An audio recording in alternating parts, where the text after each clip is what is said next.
श्री साईं सचरित्र सप्ताह पारायण डे 7।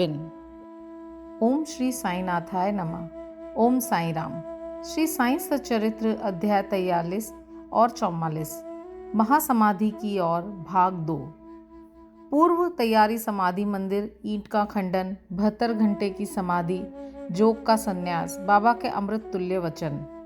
इन 43 और 44 अध्यायों में बाबा के निर्वाण का वर्णन किया गया है, इसलिए वे यहाँ संयुक्त रूप से लिखे जा रहे हैं। पूर्व तैयारी समाधि मंदिर। हिंदुओं में यह प्रथा प्रचलित है कि जब किसी मनुष्य का अंतकाल निकट आ जाता है तो उसे धार्मिक ग्रंथ आदि पढ़ के सुनाए जाते हैं। इसका मुख्य कारण केवल यही है कि जिससे उसका मन सांसारिक झंझटों से मुक्त होकर आध्यात्मिक विषयों में लग जाए और वह प्राणी कर्मवश अपने अगले जन्म में जिस योनि को धारण करे उसमें उसे सद्गति प्राप्त हो। सर्वसाधारण को यह विदित ही है कि जब राजा परीक्षित को एक ब्रह्मऋषि पुत्र ने शाप दिया और 1 सप्ताह के पश्चात ही उनका अंतकाल निकट आया तो महात्मा सुखदेव ने उन्हें उस सप्ताह में श्रीमद् भागवत पुराण का पाठ सुनाया, जिससे उनको मोक्ष की प्राप्ति हुई। यह प्रथा अभी भी अपनाई जाती है। महानिर्वाण के समय गीता, भागवत और अन्य ग्रंथों का पाठ किया जाता है। बाबा तो स्वयं अवतार थे, इसलिए उन्हें बाह्य साधनों की आवश्यकता नहीं थी, परंतु केवल दूसरों के समक्ष उदाहरण प्रस्तुत करने के हेतु ही उन्होंने इस प्रथा की उपेक्षा नहीं की। जब उन्हें विदित हो गया कि मैं अब शीघ्र ही इस नश्वर देह को त्याग करूंगा, तब उन्होंने श्री वजह को राम विजय प्रकरण सुनाने की आज्ञा दी। श्री वजह ने 1 सप्ताह प्रतिदिन पाठ सुनाया। तत्पश्चात ही बाबा ने उन्हें 8 प्रहर पाठ करने की आज्ञा दी। श्री वजह ने उस अध्याय की द्वितीय आवृत्ति 3 दिन में पूर्ण कर दी। इस प्रकार 11 दिन बीत गए। फिर 3 दिन और उन्होंने पाठ किया। अब श्री वजह बिल्कुल थक गए, इसलिए उन्हें विश्राम करने की आज्ञा हुई। बाबा बिल्कुल शांत बैठ गए और आत्मस्थित होकर वे अंतिम क्षण की प्रतीक्षा करने लगे। 2-3 दिन पूर्व ही प्रातःकाल से बाबा ने भिक्षाटन करना स्थगित कर दिया और वे मस्जिद में ही बैठे रहने लगे। वे अपने अंतिम क्षण के लिए पूर्ण सचेत थे, इसलिए वे अपने भक्तों को धैर्य तो बंधाते रहते, पर उन्होंने किसी से भी अपने महानिर्वाण का निश्चित समय प्रकट न किया। इन दिनों काका साहब दीक्षित और श्रीमान बूटी बाबा के साथ मस्जिद में नित्य ही भोज करते थे। महानिर्वाण के दिन 15 अक्टूबर को आरती समाप्त होने के पश्चात बाबा ने उन लोगों को भी अपने निवास स्थान पर ही भोजन करके लौटने को कहा। फिर भी लक्ष्मीबाई शिंदे, भागोजी शिंदे, बयाजी, लक्ष्मण बाला शिंपी और नाना साहब निमोड़कर वहीं रह गए। श्यामा नीचे मस्जिद की सीढ़ियों पर बैठे थे। लक्ष्मीबाई शिंदे को 9 रुपए देने के पश्चात बाबा ने कहा कि मुझे मस्जिद में अब अच्छा नहीं लगता, इसलिए मुझे बूटी के पत्थरवाड़े में ले चलो, जहां मैं सुखपूर्वक रहूंगा। यही अंतिम शब्द उनके श्रीमुख से निकले। इस समय बाबा बयाजी के शरीर की ओर लटक गए और अंतिम श्वास छोड़ दी। भागोजी ने देखा कि बाबा की श्वास रुक गई है, तब उन्होंने नाना साहेब निमोड़कर को पुकार कर यह बात कही। नाना साहेब ने कुछ जल लाकर बाबा के श्रीमुख में डाला, जो बाहर लुढ़क गया। तभी उन्होंने जोर से आवाज लगाई, अरे देवा! तब बाबा ऐसे दिखाई पड़े जैसे उन्होंने धीरे से नेत्र खोलकर धीमे स्वर में ओह कहा हो, परंतु अब स्पष्ट विदित हो गया कि उन्होंने सचमुच ही शरीर त्याग दिया है। बाबा समाधिस्थ हो गए। ये हृदय विदारक दूसंवाद दावानल की भांति तुरंत ही चारों ओर फैल गया। शिरडी के सब नर नारी और बालकगण मस्जिद की ओर दौड़े। चारों ओर हाहाकार मच गया। सभी के हृदय पे वज्रपात हुआ। उनके हृदय विचलित होने लगे। कोई जोर जोर से चिल्लाकर रुदन करने लगा, कोई सड़कों पर लौटने लगा और बहुत से बेसुध होकर वहीं गिर पड़े। प्रत्येक की आंखों से झरझर आंसू गिर रहे थे। प्रलय काल के वातावरण में तांडव नृत्य का जैसा दृश्य उपस्थित हो जाता है, वही गति शिरडी के नर नारियों के रुदन से उपस्थित हो गई। उनके इस महान दुख में कौन आकर उन्हें धैर्य बंधाता, जबकि उन्होंने साक्षात सगुण पर ब्रह्म का सानिध्य खो दिया था। इस दुख का वर्णन भला कर ही कौन सकता था। अब कुछ भक्तों को श्री साईं बाबा के वचन याद आने लगे। किसी ने कहा कि महाराज साईं बाबा ने अपने भक्तों से कहा था कि भविष्य में वे 8 वर्ष के बालक के रूप में पुनः प्रकट होंगे। ये एक संत के वचन है और इसलिए किसी को भी इन पर संदेह नहीं करना चाहिए, क्योंकि कृष्ण अवतार में भी चक्रपाणी भगवान विष्णु ने ऐसी ही लीला की थी। श्री कृष्ण माता देवकी के सामने 8 वर्ष के आयु वाले एक बालक के रूप में प्रकट हुए, जिनका दिव्य तेजोमय स्वरूप था और जिनके चारों हाथों में आयुध, शंख, चक्र, गदा और पद्म सुशोभित थे।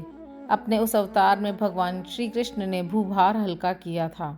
साईं बाबा का यह अवतार अपने भक्तों के उत्थान के लिए हुआ था, तब फिर संदेह की गुंजाइश ही कहाँ रह जाती है। संतों की कार्य प्रणाली अगम्य होती है। साईं बाबा का अपने भक्तों के साथ यह संपर्क केवल एक ही पीढ़ी का नहीं, बल्कि यह उनका पिछले 72 जन्मों का संपर्क है। ऐसा प्रतीत होता है कि इस प्रकार का प्रेम संबंध विकसित करके महाराज श्री साईं बाबा दौरे पे चले गए और भक्तों को दृढ़ विश्वास है कि वे शीघ्र ही पुनः वापस आ जाएंगे। अब समस्या उत्पन्न हुई कि बाबा के शरीर की अंतिम क्रिया किस प्रकार की जाए। कुछ यवन लोग कहने लगे कि उनके शरीर को कब्रिस्तान में दफन कर उसके ऊपर मकबरा बना देना चाहिए। खुशाल चंद और अमीर शक्कर की भी यही धारणा थी, परंतु ग्राम्य अधिकारी श्री रामचंद्र पाटिल ने दृढ़ और निश्चयात्मक स्वर में कहा कि तुम्हारा निर्णय मुझे मान्य नहीं है। शरीर को वाड़े के अतिरिक्त अन्यत्र कहीं भी नहीं रखा जाएगा। इस प्रकार लोगों में मतभेद उत्पन्न हो गया और वह विवाद 36 घंटों तक चलता रहा। बुधवार के दिन प्रातःकाल बाबा ने लक्ष्मण मामा जोशी को स्वप्न दिया और उन्हें अपने हाथ से खींचते हुए कहा कि शीघ्र उठो। बापू साहब समझता है कि मैं मृत हो गया हूँ, इसलिए वह तो आएगा नहीं। तुम पूजन और काकड़ आरती करो। लक्ष्मण मामा ग्राम के ज्योतिषी श्यामा के मामा तथा एक कर्मठ ब्राह्मण थे। वे नित्य प्रातःकाल बाबा का पूजन किया करते थे, तत्पश्चात ही ग्राम देवियों और देवताओं का। उनकी बाबा पे दृढ़ निष्ठा थी, इसलिए इस दृष्टांत के पश्चात वे पूजन की समस्त सामग्री लेकर वहां आए और उन्हें ज्यों ही बाबा के मुख का आवरण हटाया तो उस निर्जीव अलौकिक महान प्रदीप्त प्रतिभा के दर्शन कर वह स्तब्ध रह गए, मानो हिमांशु ने उन्हें अपने पाश में आबद्ध करके जड़वत बना दिया हो। स्वप्न की स्मृति ने उन्हें अपना कर्तव्य करने को प्रेरित कर दिया। फिर उन्होंने मौलवियों के विरोध की कुछ भी चिंता न कर विधिवत पूजन और काकड़ आरती की। दोपहर को बापू साहब जोग भी अन्य भक्तों के साथ आए और सदैव की भांति मध्याह्न की आरती की।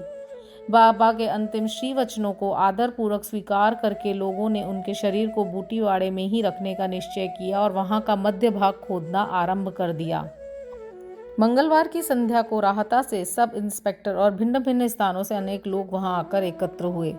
सब लोगों ने उस प्रस्ताव को स्वीकार कर लिया। दूसरे दिन प्रातःकाल बंबई से अमीर भाई और कोपर गांव से मामलेदार भी वहां आ पहुंचे। उन्होंने देखा कि लोग अभी भी एक मत नहीं, तब उन्होंने मतदान करवाया और पाया कि अधिकांश लोगों का बहुमत वाड़े के पक्ष में ही है। फिर भी वे इस विषय में कलेक्टर की स्वीकृति अति आवश्यक समझते थे। तब काका साहेब स्वयं अहमदनगर जाने को उद्यत हो गए, परंतु बाबा की प्रेरणा से विपक्षियों ने भी प्रस्ताव सहर्ष स्वीकार कर लिया और उन सब ने मिलकर अपना मत भी वाड़े के ही पक्ष में दिया। अतः बुधवार की संध्या को बाबा का पवित्र शरीर बड़ी धूमधाम और समारोह के साथ वाड़े में लाया गया और विधि पूर्वक उस स्थान पर समाधि बना दी गई जहाँ मुरलीधर की मूर्ति स्थापित होने को थी। सच तो यह है कि बाबा मुरलीधर बन गए और वाड़ा समाधि मंदिर तथा भक्तों का एक पवित्र देव स्थान जहाँ अनेकों भक्त आया जाया करते थे और अभी भी नित्य प्रति वहां आकर सुख और शांति प्राप्त करते हैं। बाला साहेब भाटे और बाबा के अनन्य भक्त श्री उपासनी ने बाबा की विधिवत अंतिम क्रिया की। जैसा प्रोफेसर नारके को देखने में आया, ये बात विशेष ध्यान देने योग्य है कि बाबा का शरीर 36 घंटे के उपरांत भी जड़ नहीं हुआ और उनके शरीर का प्रत्येक अवयव लचीला बना रहा, जिससे उनके शरीर पर से कफनी बिना चीरे हुए सरलता से निकाली जा सकी। ईंट का खंडन।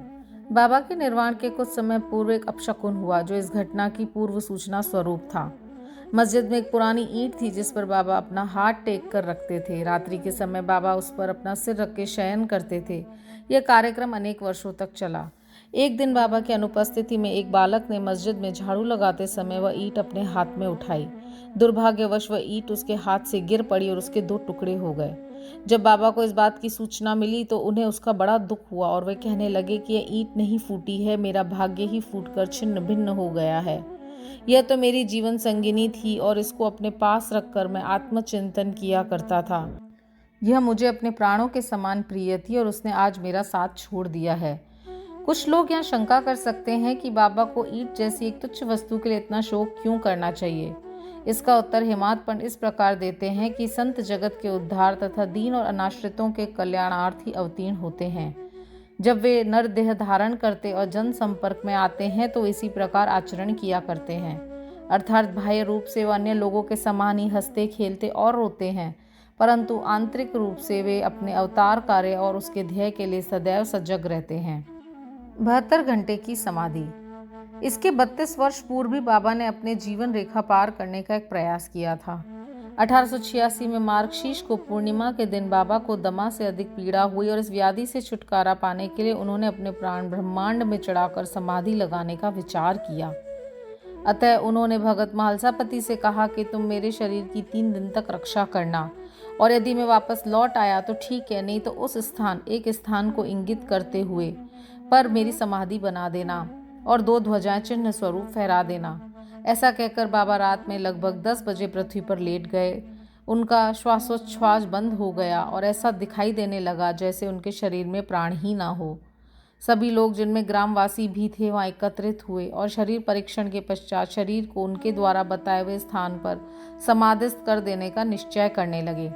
परंतु भगत महालसापति ने उन्हें ऐसा करने से रोका और उनके शरीर को अपनी गोद में रखकर वे 3 दिन तक उनकी रक्षा करते रहे। 3 दिन व्यतीत होने पर रात को लगभग 3 बजे प्राण लौटने के चिन्ह दिखाई देने लगे। श्वासोच्छ्वास पुनः चालू हो गया और उनके अंग प्रत्यंग हिलने डुलने लगे। उन्होंने नेत्र खोल दिए और करवट लेते हुए वे पुनः चेतना में आ गए। इस प्रसंग तथा अन्य प्रसंगों पर दृष्टिपात कर अब हम पाठकों पर छोड़ते हैं कि वे ही इस बात का निश्चय करें कि क्या बाबा अन्य लोगों की भांति ही 3.5 हाथ लंबे एक देहधारी मानव थे, जिस देह को उन्होंने कुछ वर्षों तक धारण करने के पश्चात छोड़ दिया है, या वे स्वयं आत्म ज्योति स्वरूप थे। पंच महाभूतों से शरीर निर्मित होने के कारण उसका नाश और अंत तो सुनिश्चित है, परंतु जो सद्वस्तु आत्मा अंतःकरण में है वही यथार्थ में सत्य है। उसका न रूप है, न अंत है और न नाश। यही शुद्ध चैतन्य घन्य ब्रह्म इंद्रियों और मन पर शासन और नियंत्रण रखने वाला जो तत्व है वही साईं है, जो संसार के समस्त प्राणियों में विद्यमान है और जो सर्वव्यापी है। अवतार कार्य पूर्ण करने के लिए ही उन्होंने देह धारण किया था और वह कार्य पूर्ण होने पर उन्होंने उसे त्याग कर पुनः अपना शाश्वत और अनंत स्वरूप धारण कर लिया। श्री दत्तात्रेय के पूर्ण अवतार गाणगापुर के श्री नरसिंह सरस्वती के समान श्री साईं भी सदैव वर्तमान है। उनका निर्वाण तो एक औपचारिक बात है। वे जड़ और चेतन सभी पदार्थों में व्याप्त है तथा सर्वभूतों के अंतःकरण के संचालक और नियंत्रण करता है। इसका अभी भी अनुभव किया जा सकता है और अनेकों के अनुभव में आ भी चुका है, जो अनन्य भाव से उनके शरणागत हो चुके हैं और जो पूर्ण अंतःकरण से उनके उपासक हैं। यद्यपि बाबा का स्वरूप अब देखने को नहीं मिल सकता, फिर भी यदि हम शिरडी को जाएं तो हमें वहां उनका जीवित सदृश्य चित्र मस्जिद द्वारका माई को शोभायमान करते हुए अब भी देखने में आएगा। यह चित्र बाबा के एक प्रसिद्ध भक्त कलाकार श्री श्याम राव जयकर ने बनाया था। एक कल्पनाशील और भक्त दर्शक को यह चित्र अभी भी बाबा के दर्शन के समान ही संतोष और सुख पहुंचाता है। बाबा अब देह में स्थित नहीं है, परंतु वे सर्वभूतों में व्याप्त हैं और भक्तों का कल्याण पूर्ववत ही करते रहे हैं, करते रहेंगे, जैसा कि वे सदैव रहकर किया करते थे।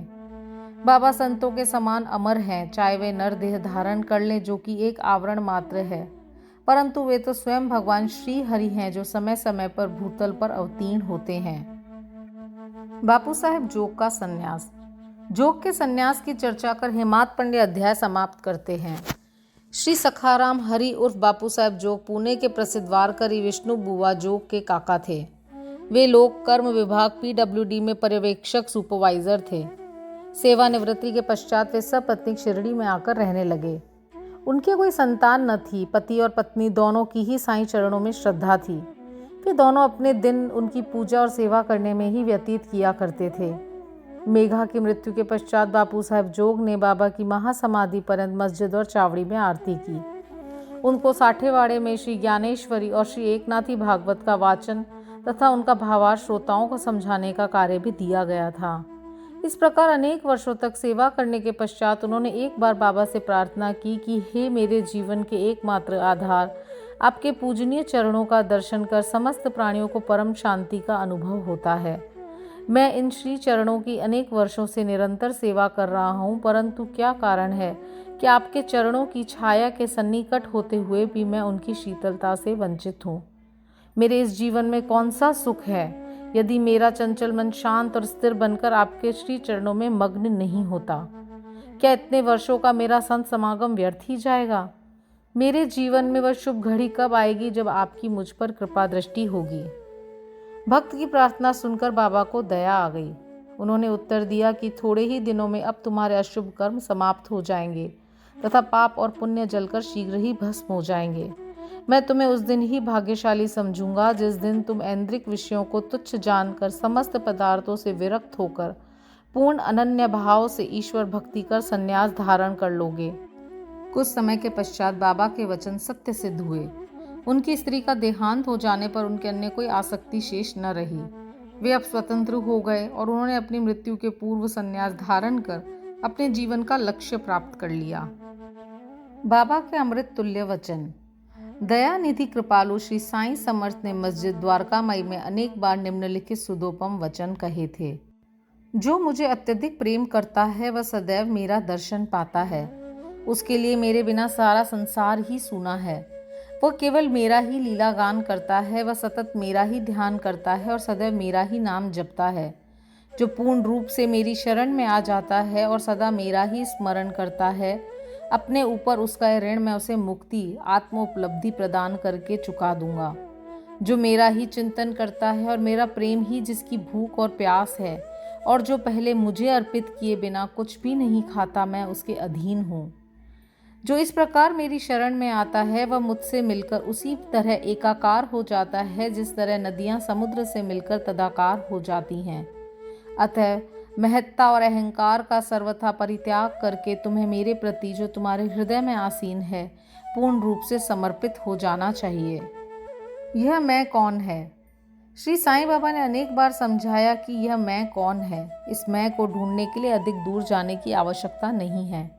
तुम्हारे नाम और आकार से परे मैं तुम्हारे अंतःकरण और समस्त प्राणियों में चैतन्य घन स्वरूप में विद्यमान हूँ और यही मैं का स्वरूप है। ऐसा समझकर तुम अपने तथा समस्त प्राणियों में मेरा ही दर्शन करो। यदि तुम इसका नित्य प्रति अभ्यास करोगे तो तुम्हें मेरी सर्वव्यापकता का अनुभव शीघ्र हो जाएगा और मेरे साथ अभिन्नता प्राप्त हो जाएगी। अतः हेमात्पन पाठकों को नमन कर उनसे प्रेम और आदर पूर्वक विनम्र प्रार्थना करते हैं कि उन्हें समस्त देवताओं, संतों और भक्तों का आदर करना चाहिए। बाबा सदैव कहा करते थे कि जो दूसरों को पीड़ा पहुंचाता है वह मेरे हृदय को दुख देता है तथा मुझे कष्ट पहुंचाता है। इसके विपरीत जो स्वयं कष्ट सहन करता है वह मुझे अधिक प्रिय है। बाबा समस्त प्राणियों में विद्यमान है और उनकी हर प्रकार से रक्षा करते हैं। समस्त जीवों से प्रेम करो, यही उनकी आंतरिक इच्छा है। इस प्रकार का विशुद्ध अमृतमय स्रोत उनके श्रीमुख से सदैव झरता रहता था। अतः जो प्रेम पूर्वक बाबा का लीला गान करेंगे या उन्हें भक्ति पूर्वक श्रवण करेंगे उन्हें साईं से अवश्य अभिन्नता प्राप्त होगी। श्री सद्गुरु साईनाथार्पणमस्तु। शुभम भवतु। ओम साई राम। ओम श्री साईनाथाय नमः। ओम साई राम। श्री साईं सच्चरित्र अध्याय 45। संदेह निवारण। काका साहेब दीक्षित का संदेह और आनंद राव का स्वप्न। बाबा के विश्राम के लिए लकड़ी का तख्ता। प्रस्तावना। गत 3 अध्यायों में बाबा के निर्वाण का वर्णन किया गया है। इसमें कोई संदेह नहीं कि अब बाबा का साकार स्वरूप लुप्त हो गया है, परंतु उनका निराकार स्वरूप तो सदैव ही विद्यमान रहेगा। अभी तक केवल उन्हीं घटनाओं और लीलाओं का उल्लेख किया गया है जो बाबा के जीवन काल में घटित हुई थी। उनके समाधिस्थ होने के पश्चात भी अनेक लीलाएं हो चुकी हैं और अभी भी देखने में आ रही हैं, जिनसे यह सिद्ध होता है कि बाबा अभी भी विद्यमान हैं और पूर्व की ही भांति अपने भक्तों को सहायता पहुंचाया करते हैं। बाबा के जीवन काल में जिन व्यक्तियों ने उनका सानिध्य या सत्संग प्राप्त किया, यथार्थ में उनके भाग्य की सराहना कौन कर सकता है। यदि किसी को फिर भी ऐन्द्रिक और सांसारिक सुखों से वैराग्य प्राप्त नहीं हो सका तो इस दुर्भाग्य के अतिरिक्त और क्या कहा जा सकता है। जो उस समय आचरण में लाया जाना चाहिए था और अभी भी लाया जाना चाहिए वह है अनन्य भाव से बाबा की भक्ति। समस्त चेतनाओं, इंद्रिय प्रवृत्तियों और मन को एकाग्र कर बाबा के पूजन और सेवा की ओर लगाना चाहिए। कृत्रिम पूजन से क्या लाभ? यदि पूजन या ध्यान आदि करने की अभिलाषा है तो शुद्ध मन और अंतःकरण से होनी चाहिए। जिस प्रकार पतिव्रता स्त्री का विशुद्ध प्रेम अपने पति पर होता है, इस प्रेम की उपमा कभी कभी लोग शिष्य और गुरु के प्रेम से भी दिया करते हैं, परंतु फिर भी शिष्य और गुरु प्रेम के समक्ष पतिव्रता का प्रेम फीका है और उसकी कोई समानता नहीं की जा सकती है। माता, पिता, भाई या अन्य संबंधी जीवन का ध्येय आत्म साक्षात्कार प्राप्त करने में कोई सहायता नहीं पहुंचा सकते। इसके लिए हमें स्वयं अपना मार्ग अन्वेषण कर आत्म अनुभूति के पथ पर अग्रसर होना पड़ता है। सत्य और असत्य में विवेक, इहलौकिक तथा पारलौकिक सुखों का त्याग, इंद्रिय निग्रह और केवल मोक्ष की धारणा रखते हुए अग्रसर होना पड़ता है। दूसरों पर निर्भर रहने के बदले हमें आत्मविश्वास बढ़ाना उचित है। जब हम इस प्रकार विवेक बुद्धि से कार्य करने का अभ्यास करेंगे तो हमें अनुभव होगा कि यह संसार नाशवान और मिथ्या है। इस प्रकार की धारणा से सांसारिक पदार्थों में हमारी आसक्ति उत्तरोत्तर घटती जाएगी और अंत में हमें उनसे वैराग्य उत्पन्न हो जाएगा। तब कहीं आगे चलकर यह रहस्य प्रकट होगा कि ब्रह्म हमारे गुरु के अतिरिक्त दूसरा कोई नहीं, वरन यथार्थ में वे ही सद्वस्तु परमात्मा हैं, और यह रहस्य उद्घाटन होता है कि यह दृश्यमान जगत उनका ही प्रतिबिंब है। अतः इस प्रकार हम सभी प्राणियों में उनके ही रूप का दर्शन कर उनका पूजन करना प्रारंभ कर देते हैं, और यही समत्व भाव दृश्यमान जगत से विरक्ति प्राप्त कराने वाला भजन या मूल मंत्र है। इस प्रकार जब हम ब्रह्म या गुरु की अनन्य भाव से भक्ति करेंगे तो हमें उनसे अभिन्नता की प्राप्ति होगी और आत्म अनुभूति की प्राप्ति सहज हो जाएगी। संक्षेप में यह कि सदैव गुरु का कीर्तन और उनका ध्यान करना ही हमें सर्वभूतों में भगवत दर्शन करने की योग्यता प्रदान करता है और इसी से परमानंद की प्राप्ति होती है। निम्नलिखित कथा इस तथ्य का प्रमाण है। काका साहेब दीक्षित का संदेह और आनंद राव का स्वप्न। यह तो सर्वविदित ही है कि बाबा ने काका साहेब दीक्षित को श्री एकनाथ महाराज के 2 ग्रंथ श्रीमद् भागवत और भावार्थ रामायण का नित्य पठन करने की आज्ञा दी थी। काका साहेब इन ग्रंथों का नियम पूर्वक पठन बाबा के समय से करते आए हैं और बाबा के समाधिस्थ होने के उपरांत अभी भी वे इसी प्रकार उसका अध्ययन कर रहे हैं। एक समय चौपाटी बंबई में काका साहेब प्रातःकाल एकनाथी भागवत का पाठ कर रहे थे। माधवराव देशपांडे, श्यामा और काका महाजनी भी उस समय वहां उपस्थित थे और वे दोनों ध्यानपूर्वक पाठ श्रवण कर रहे थे। उस समय 11वें स्कंद के 2वें अध्याय का वाचन चल रहा था, जिसमें नवनाथ अर्थात ऋषभ वंश के सिद्ध यानी कवि हरि, अंतरिक्ष, प्रबुद्ध, पीपलायन, आविर्होत्र, द्रुमिल, चमस और करभाजन का वर्णन है, जिन्होंने भागवत धर्म की महिमा राजा जनक को समझाई थी। राजा जनक ने इन नवनाथों से बहुत ही महत्वपूर्ण प्रश्न पूछे और इन सभी ने उनकी शंकाओं का बड़ा संतोषजनक समाधान किया था। अर्थात कवि ने भागवत धर्म, हरि ने भक्ति की विशेषताएं, अंतरिक्ष ने माया क्या है, प्रबुद्ध ने माया से मुक्त होने की विधि, पीपलायन ने पर ब्रह्म के स्वरूप, आविर्होत्र ने कर्म के स्वरूप, द्रुमिल ने परमात्मा के अवतार और उनके कार्य, चमस ने नास्तिक की मृत्यु के पश्चात की गति एवं करभाजन ने कलिकाल में भक्ति की पद्धतियों का यथाविधि वर्णन किया। इन सब का अर्थ यही था कि कलयुग में मोक्ष प्राप्त करने का एकमात्र साधन केवल हरि कीर्तन या गुरु चरणों का चिंतन ही है। पठन समाप्त होने पर काका साहेब बहुत निराशापूर्ण स्वर में माधवराव और अन्य लोगों से कहने लगे कि नवनाथों की भक्ति पद्धति का क्या कहना है, परंतु उसे आचरण में लाना कितना दुष्कर है। नाथ तो सिद्ध थे, परंतु हमारे समान मूर्खों में इस प्रकार की भक्ति का उत्पन्न होना क्या कभी संभव हो सकेगा? अनेक जन्म धारण करने पर भी वैसी भक्ति की प्राप्ति नहीं हो सकती, तो फिर हमें मोक्ष कैसे प्राप्त हो सकेगा? ऐसा प्रतीत होता है कि हमारे लिए तो कोई आशा ही नहीं है। माधवराव को निराशावादी धारणा अच्छी न लगी। वे कहने लगे कि हमारा अहोभाग्य है जिसके फल स्वरूप हमें साईं सदृश अमूल्य हीरा हाथ लग गया है। तब फिर इस प्रकार का राग अलापना बड़ी निंदनीय बात है। यदि तुम्हें बाबा पर अटल विश्वास है तो फिर इस प्रकार चिंतित होने की आवश्यकता ही क्या है? माना कि नवनाथों की भक्ति अपेक्षाकृत अधिक दृढ़ और प्रबल होगी, परंतु क्या हम लोग भी प्रेम और स्नेहपूर्वक भक्ति नहीं कर रहे हैं? क्या बाबा ने अधिकारपूर्ण वाणी में नहीं कहा था कि श्री हरि या गुरु के नाम जाप से मोक्ष की प्राप्ति होती है? तब फिर भय और चिंता को स्थान ही कहाँ रह जाता है। परंतु फिर भी माधवराव के वचनों से काका साहेब का समाधान न हुआ। वे फिर भी दिन भर व्यग्र और चिंतित ही बने रहे। यह विचार उनके मस्तिष्क में बार बार चक्कर काट रहा था कि किस विधि से नवनाथों के समान भक्ति की प्राप्ति संभव हो सकेगी। एक महाशय जिनका नाम आनंदराव पाखाड़े था, माधवराव को ढूंढते ढूंढते वहां आ पहुंचे। उस समय भागवत का पठन हो रहा था। श्री पाखाड़े भी माधवराव के समीप ही जाकर बैठ गए और उनसे धीरे धीरे कुछ वार्ता करने लगे। वे अपना स्वप्न माधवराव को सुना रहे थे। इनकी कानाफूसी के कारण पाठ में विघ्न उपस्थित होने लगा। अतः काका साहेब ने पाठ स्थगित कर माधवराव से पूछा कि क्यों, क्या बात हो रही है? माधवराव ने कहा कि कल तुमने जो संदेह प्रकट किया था, यह चर्चा भी उसी का समाधान है। कल बाबा ने श्री पाखाड़े को जो स्वप्न दिया है उसे इनसे ही सुनो। इसमें बताया गया है कि विशेष भक्ति की कोई आवश्यकता नहीं, केवल गुरु को नमन या उनका पूजन करना ही पर्याप्त है। सभी को स्वप्न सुनने की तीव्र उत्कंठा थी और सबसे अधिक काका साहेब को। सभी के कहने पर श्री पाखाड़े अपना स्वप्न सुनाने लगे, जो इस प्रकार है। मैंने देखा कि मैं अथाह सागर में खड़ा हूँ, पानी मेरी कमर तक है, और अचानक ही जब मैंने ऊपर देखा तो साईं बाबा के श्री दर्शन हुए। वे एक रत्न जड़ित सिंहासन पर विराजमान थे, उनके श्री चरण जल के भीतर थे। यह सुनकर दृश्य और बाबा का मनोहर स्वरूप देखकर मेरा चित्त बड़ा प्रसन्न हुआ। इस स्वप्न को भला कौन स्वप्न कह सकेगा। मैंने देखा कि माधवराव भी बाबा के समीप ही खड़े हैं। उन्होंने मुझसे भावुकता पूर्वक शब्दों में कहा कि आनंद राव, बाबा के श्री चरणों पर गिरो। मैंने उत्तर दिया कि मैं भी तो यही करना चाहता हूँ, परंतु उनके श्री चरण तो जल के भीतर हैं। अब आप बताओ कि मैं कैसे अपना शीश उनके चरणों पर रखूँ। मैं तो निसहाय हूँ। इन शब्दों को सुनकर श्यामा ने बाबा से कहा कि अरे देवा, जल में से कृपा कर अपने चरण बाहर निकालिए ना। बाबा ने तुरंत चरण बाहर निकाले और मैं उनसे तुरंत लिपट गया। बाबा ने मुझे ये कहते हुए आशीर्वाद दिया कि अब तुम आनंद पूर्वक जाओ, घबराने या चिंता करने की आवश्यकता नहीं, अब तुम्हारा कल्याण होगा। उन्होंने मुझसे यह भी कहा कि एक जरी के किनारों की धोती मेरे श्यामा को दे देना, उससे तुम्हें बहुत लाभ होगा। बाबा की आज्ञा को पूर्ण करने के लिए ही श्री पाखाड़े धोती लाकर काका साहेब से प्रार्थना की कि कृपा करके इसे माधवराव को दे दीजिए, परंतु माधवराव ने उसे लेना स्वीकार नहीं किया। उन्होंने कहा कि जब तक बाबा से मुझे कोई आदेश या अनुमति प्राप्त नहीं होती, तब तक मैं ऐसा करने में असमर्थ हूँ।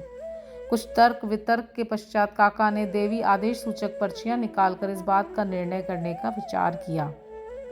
काका साहेब का ये नियम था कि जब भी कोई संदेह हो जाता तो वे कागज की 2 पर्चियों पर स्वीकार अस्वीकार लिखकर उसमें से एक पर्ची निकालते थे और जो कुछ उत्तर प्राप्त होता था उसके अनुसार ही कार्य किया करते थे।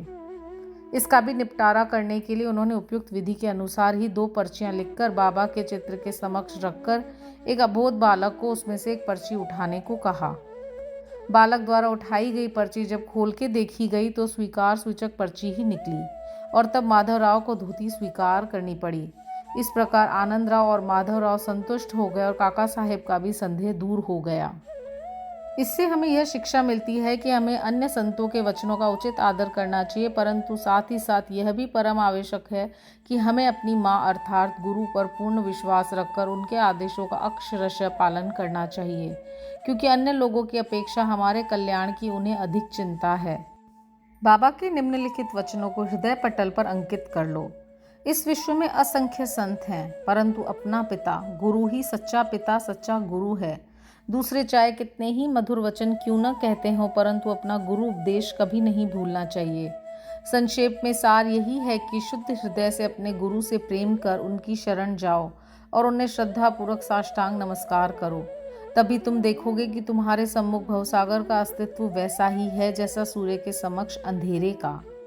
बाबा की शयनशैया, लकड़ी का तख्ता। बाबा अपने जीवन के पूर्वार्ध में एक लकड़ी के तख्ते पर शयन किया करते थे। वह तख्ता 4 हाथ लंबा और 1 बित्ता चौड़ा था, जिसके चारों कोनों पर 4 मिट्टी के जलते दीपक रखे जाया करते थे, परंतु बाबा ने उसके टुकड़े टुकड़े कर डाले थे, जिनका वर्णन गत अध्याय 10 में हो चुका है। एक समय बाबा उस पटिये की महत्ता का वर्णन काका साहेब को सुना रहे थे, जिनको सुनकर काका साहेब ने बाबा से कहा कि यदि अभी भी आपको उससे विशेष स्नेह है तो मैं मस्जिद में एक दूसरी पटिया लटकाए देता हूँ, आप सुखपूर्वक उस पर शयन किया करें। तब बाबा कहने लगे कि अब मालसापति को नीचे छोड़कर मैं ऊपर नहीं सोना चाहता। काका साहेब ने कहा कि यदि आज्ञा दें तो मैं एक और तख्ता मालसापति के लिए भी टांग दूं। बाबा बोले कि वे इस पर कैसे सो सकते हैं, क्या यह कोई सहज कार्य है? जो उसके गुण से संपन्न हो वही ऐसा कार्य कर सकता है। जो खुले नेत्र रखकर निद्रा ले सके वही इसके योग्य है। जब मैं शयन करता हूँ तो बहुधा मालसापति को अपने बाजू में बिठाकर उनसे कहता हूँ कि मेरे हृदय पर अपना हाथ रखकर देखते रहो कि कहीं मेरा भगवत नाम बंद न हो जाए।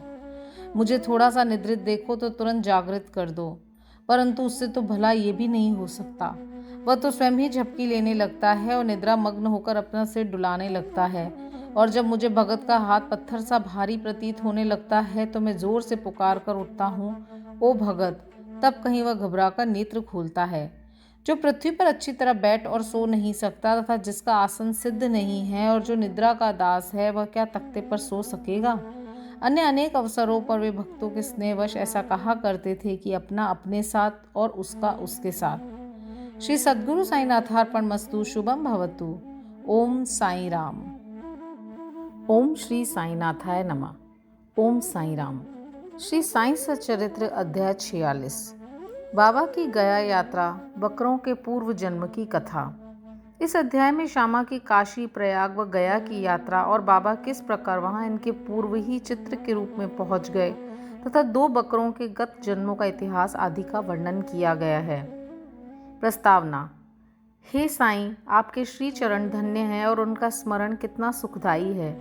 आपके भव भय विनाशक स्वरूप का दर्शन भी धन्य है, जिसके फल स्वरूप कर्म बंधन छिन्न भिन्न हो जाते हैं। यद्यपि अब हमें आपके सगुण स्वरूप का दर्शन नहीं हो सकता, फिर भी यदि भक्तगण आपके श्री चरणों में श्रद्धा रखें तो आप उन्हें प्रत्यक्ष अनुभव दे दिया करते हैं। आप एक अज्ञात आकर्षण शक्ति द्वारा निकटस्थ या दूरस्थ भक्तों को अपने समीप खींचकर उन्हें एक दयालु माता के समान हृदय से लगाते हैं। हे साईं, भक्त नहीं जानते कि आपका निवास कहाँ है, परंतु आप इस कुशलता से उन्हें प्रेरित करते हैं, जिसके परिणाम स्वरूप भासित होने लगता है कि आपका अभय हस्त उनके सिर पर है। और यह आपकी कृपा दृष्टि का परिणाम है कि उन्हें अज्ञात सहायता सदैव प्राप्त होती रहती है। अहंकार के वशीभूत होकर उच्च कोटि के विद्वान और चतुर पुरुष भी इस भवसागर की दलदल में फंस जाते हैं, परंतु हे साईं, आप केवल अपनी शक्ति से असहाय और सुहृदय भक्तों को इस दलदल से उबारकर उनकी रक्षा किया करते हैं। पर्दे की ओट में छिपे रहकर आप ही तो सब न्याय कर रहे हैं, फिर भी आपकी संपूर्ण जीवन गाथा न जान सका। इसलिए यही श्रेयस्कर है कि हम अनन्य भाव से आपके श्री चरणों की शरण में आ जाएं और अपने पापों से मुक्त होने के लिए एकमात्र आपका ही नाम स्मरण करते रहें। आप अपने निष्काम भक्तों की समस्त इच्छाएं पूर्ण कर उन्हें परमानंद की प्राप्ति करा दिया करते हैं। केवल आपके मधुर नाम का उच्चारण ही भक्तों के लिए अत्यंत सुगम पथ है। इस साधन से उनमें राजसिक और तामसिक गुणों का ह्रास होकर सात्विक और धार्मिक गुणों का विकास होता है। इसके साथ ही साथ उन्हें क्रमशः विवेक, वैराग्य और ज्ञान की भी प्राप्ति हो जाएगी। तब उन्हें आत्मस्थित होकर गुरु से भी अभिन्नता प्राप्त होगी, और इसका ही दूसरा अर्थ है गुरु के प्रति अनन्य भाव से शरणागत होना। इसका निश्चित प्रमाण केवल यही है कि तब हमारा मन स्थिर और शांत हो जाता है। इस शरणागति, भक्ति और ज्ञान की महत्ता अद्वितीय है, क्योंकि इनके साथ ही शांति, वैराग्य, कीर्ति, मोक्ष इत्यादि की भी प्राप्ति सहज ही हो जाती है। यदि बाबा अपने भक्तों पर अनुग्रह करते हैं तो वे सदैव ही उनके समीप रहते हैं, चाहे भक्त कहीं भी क्यों न चला जाए, परंतु वे तो किसी न किसी रूप में पहले ही वहां पहुंच जाते हैं। यह निम्नलिखित कथा से स्पष्ट है। गया यात्रा। बाबा से परिचय होने के कुछ काल पश्चात ही काका साहेब दीक्षित ने अपने ज्येष्ठ पुत्र बापू का नागपुर में उपनयन संस्कार करने का निश्चय किया, और लगभग उसी समय नाना साहेब चांदोरकर ने भी अपने ज्येष्ठ पुत्र की ग्वालियर में शादी करने का कार्यक्रम बनाया। दीक्षित और चांदोरकर दोनों ही शिरडी आए और प्रेम पूर्वक उन्होंने बाबा को निमंत्रण दिया। तब उन्होंने अपने प्रतिनिधि श्यामा को ले जाने को कहा, परंतु जब उन्होंने स्वयं पधारने के लिए उनसे आग्रह किया तो उन्होंने उत्तर दिया कि बनारस और प्रयाग निकल जाने के पश्चात मैं श्यामा से पहले ही पहुंच जाऊंगा। पाठकगण कृपया इन शब्दों को थोड़ा ध्यान में रखें, क्योंकि ये शब्द बाबा की सर्वज्ञता के बोधक हैं। बाबा की आज्ञा प्राप्त कर श्यामा ने इन उत्सवों में सम्मिलित होने के लिए पहले नागपुर, ग्वालियर और इसके पश्चात काशी, प्रयाग और गया जाने का निश्चय किया। अपा पोते भी श्यामा के साथ जाने को तैयार हो गए। प्रथम तो वे दोनों उपनयन संस्कार में सम्मिलित होने नागपुर पहुंचे। वहां काका साहेब दीक्षित ने श्यामा को 200 रुपये खर्च के निमित्त दिए। वहां से वे लोग विवाह में सम्मिलित होने ग्वालियर गए। वहां नाना साहेब चांदोरकर ने 100 रुपये, उनके संबंधी श्री जठार ने भी 100 रुपये श्यामा को भेंट किए। फिर श्यामा काशी पहुंचे, जहां श्री जठार ने लक्ष्मी नारायण जी के भव्य मंदिर में उनका उत्तम स्वागत किया। अयोध्या में जठार के व्यवस्थापक ने भी श्यामा का अच्छा स्वागत किया। श्यामा और पोते अयोध्या में 21 दिन तथा काशी, बनारस में 2 मास ठहरकर फिर गया को रवाना हो गए। गया में प्लेग फैलने का समाचार रेलगाड़ी में सुनकर इन लोगों को थोड़ी चिंता सी होने लगी। फिर भी रात्रि को वे गया स्टेशन पर उतरे और एक धर्मशाला में जाकर ठहरे। प्रातःकाल गया वाला पुजारी पंडा, जो यात्रियों के ठहरने और भोजन की व्यवस्था किया करता था, आया और कहने लगा कि सब यात्री तो प्रस्थान कर चुके हैं, इसलिए आप भी शीघ्रता करें। श्यामा ने सहज ही उससे पूछ लिया कि क्या गया में प्लेग फैला है। तब पुजारी ने कहा, नहीं, आप निर्विघ्न मेरे यहाँ पधार कर वस्तु स्थिति का स्वयं अवलोकन कर लें। तब वे उसके साथ उसके मकान पर पहुंचे। उसका मकान क्या एक विशाल भवन था जिसमें पर्याप्त यात्री विश्राम पा सकते थे। श्यामा को भी उसी स्थान पर ठहराया गया जो उन्हें अत्यंत प्रिय लगा। बाबा का एक बड़ा चित्र जो कि मकान के अग्रिम भाग के ठीक मध्य में लगा था, देखकर वे अति प्रसन्न हो गए। उनका हृदय भर आया और उन्हें बाबा के शब्दों की स्मृति हो आई कि मैं काशी और प्रयाग निकल जाने के पश्चात श्यामा से आगे ही पहुंच जाऊंगा। श्यामा की आंखों से अश्रुओं की धारा बहने लगी और उनके शरीर में रोमांच हो आया तथा कंठ रुंध गया और रोते रोते उनकी घिघियां बंध गई। पुजारी ने श्यामा की जो ऐसी स्थिति देखी तो उसने सोचा कि ये व्यक्ति प्लेग की सूचना से भयभीत होकर रुदन कर रहा है, परंतु श्यामा ने उसकी कल्पना के विपरीत ही प्रश्न किया कि बाबा का चित्र तुम्हें कहाँ से मिला।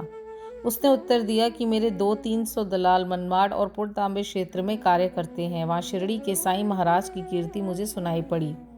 लगभग 12 वर्ष हुए मैंने स्वयं शिरडी जाकर बाबा के श्री दर्शन का लाभ उठाया था और वहीं श्यामा के घर में लगे हुए उनके चित्र से मैं आकर्षित हुआ था।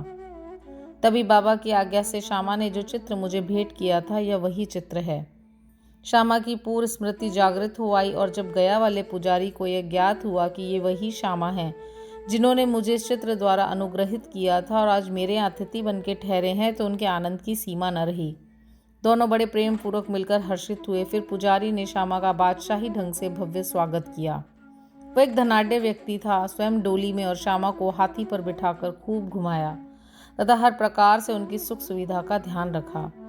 इस कथा ने सिद्ध कर दिया कि बाबा के वचन सत्य निकले।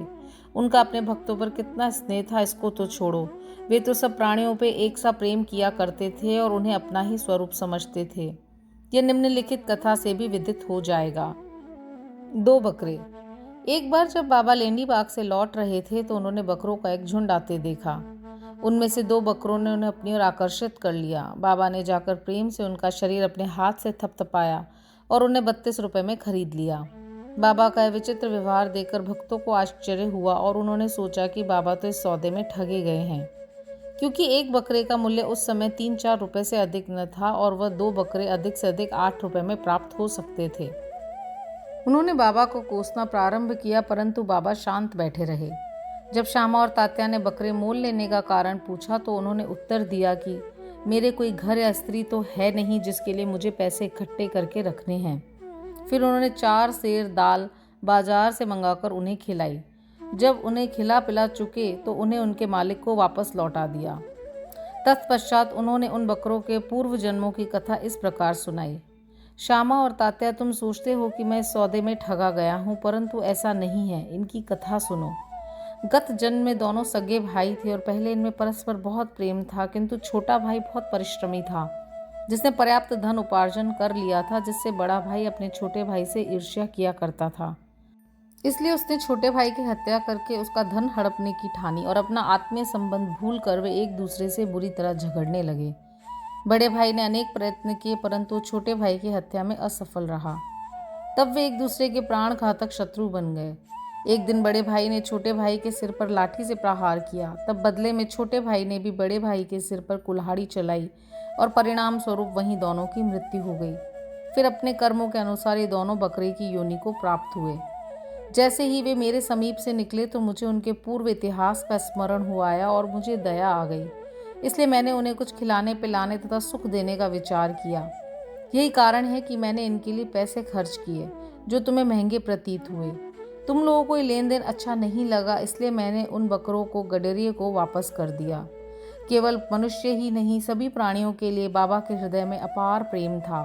श्री सद्गुरु साईनाथार्पणमस्तु। शुभम भवतु। ओम साई राम। ओम श्री साईनाथाय नमः। ओम साई राम। श्री साई सच्चरित्र अध्याय 47। पुनर्जन्म। वीरभद्रपा और चिन्नबसापा, सर्प व मेंढक की वार्ता। गत अध्याय में बाबा द्वारा बताई गई 2 बकरों के पूर्व जन्मों की वार्ता थी। इस अध्याय में कुछ और भी पूर्व जन्मों की स्मृतियों का वर्णन किया जाता है। प्रस्तुत कथा वीरभद्रपा और चिन्नबसापा के संबंध में है। प्रस्तावना। हे त्रिगुणातीत ज्ञान अवतार श्री साईं, तुम्हारी मूर्ति कितनी भव्य और सुंदर है। हे अंतर्यामीन, तुम्हारे श्रीमुख की आभा धन्य है। उसका क्षण मात्र भी अवलोकन करने से पूर्व जन्मों के समस्त दुखों का नाश होकर सुख का द्वार खुल जाता है। परंतु हे मेरे प्यारे श्री साईं, यदि तुम अपने स्वभाववश ही कुछ कृपा कटाक्ष करो तभी इसकी कुछ आशा हो सकती है। तुम्हारी दृष्टि मात्र से ही हमारे कर्म बंधन छिन्न भिन्न हो जाते हैं और हमें आनंद की प्राप्ति हो जाती है। गंगा में स्नान करने से समस्त पाप नष्ट हो जाते हैं, परंतु गंगा माई भी संतों के आगमन की सदैव उत्सुकता पूर्वक राह देखा करती है कि वे कब पधारे और मुझे अपनी चरण रथ से पावन करें। श्री साईं तो संत चूड़ामणि हैं, अब उनके द्वारा ही हृदय पवित्र बनाने वाली यह कथा सुनो। सर्प और मेंढक। श्री साईं बाबा ने कहा, एक दिन प्रातःकाल 8 बजे जलपान के पश्चात मैं घूमने निकला।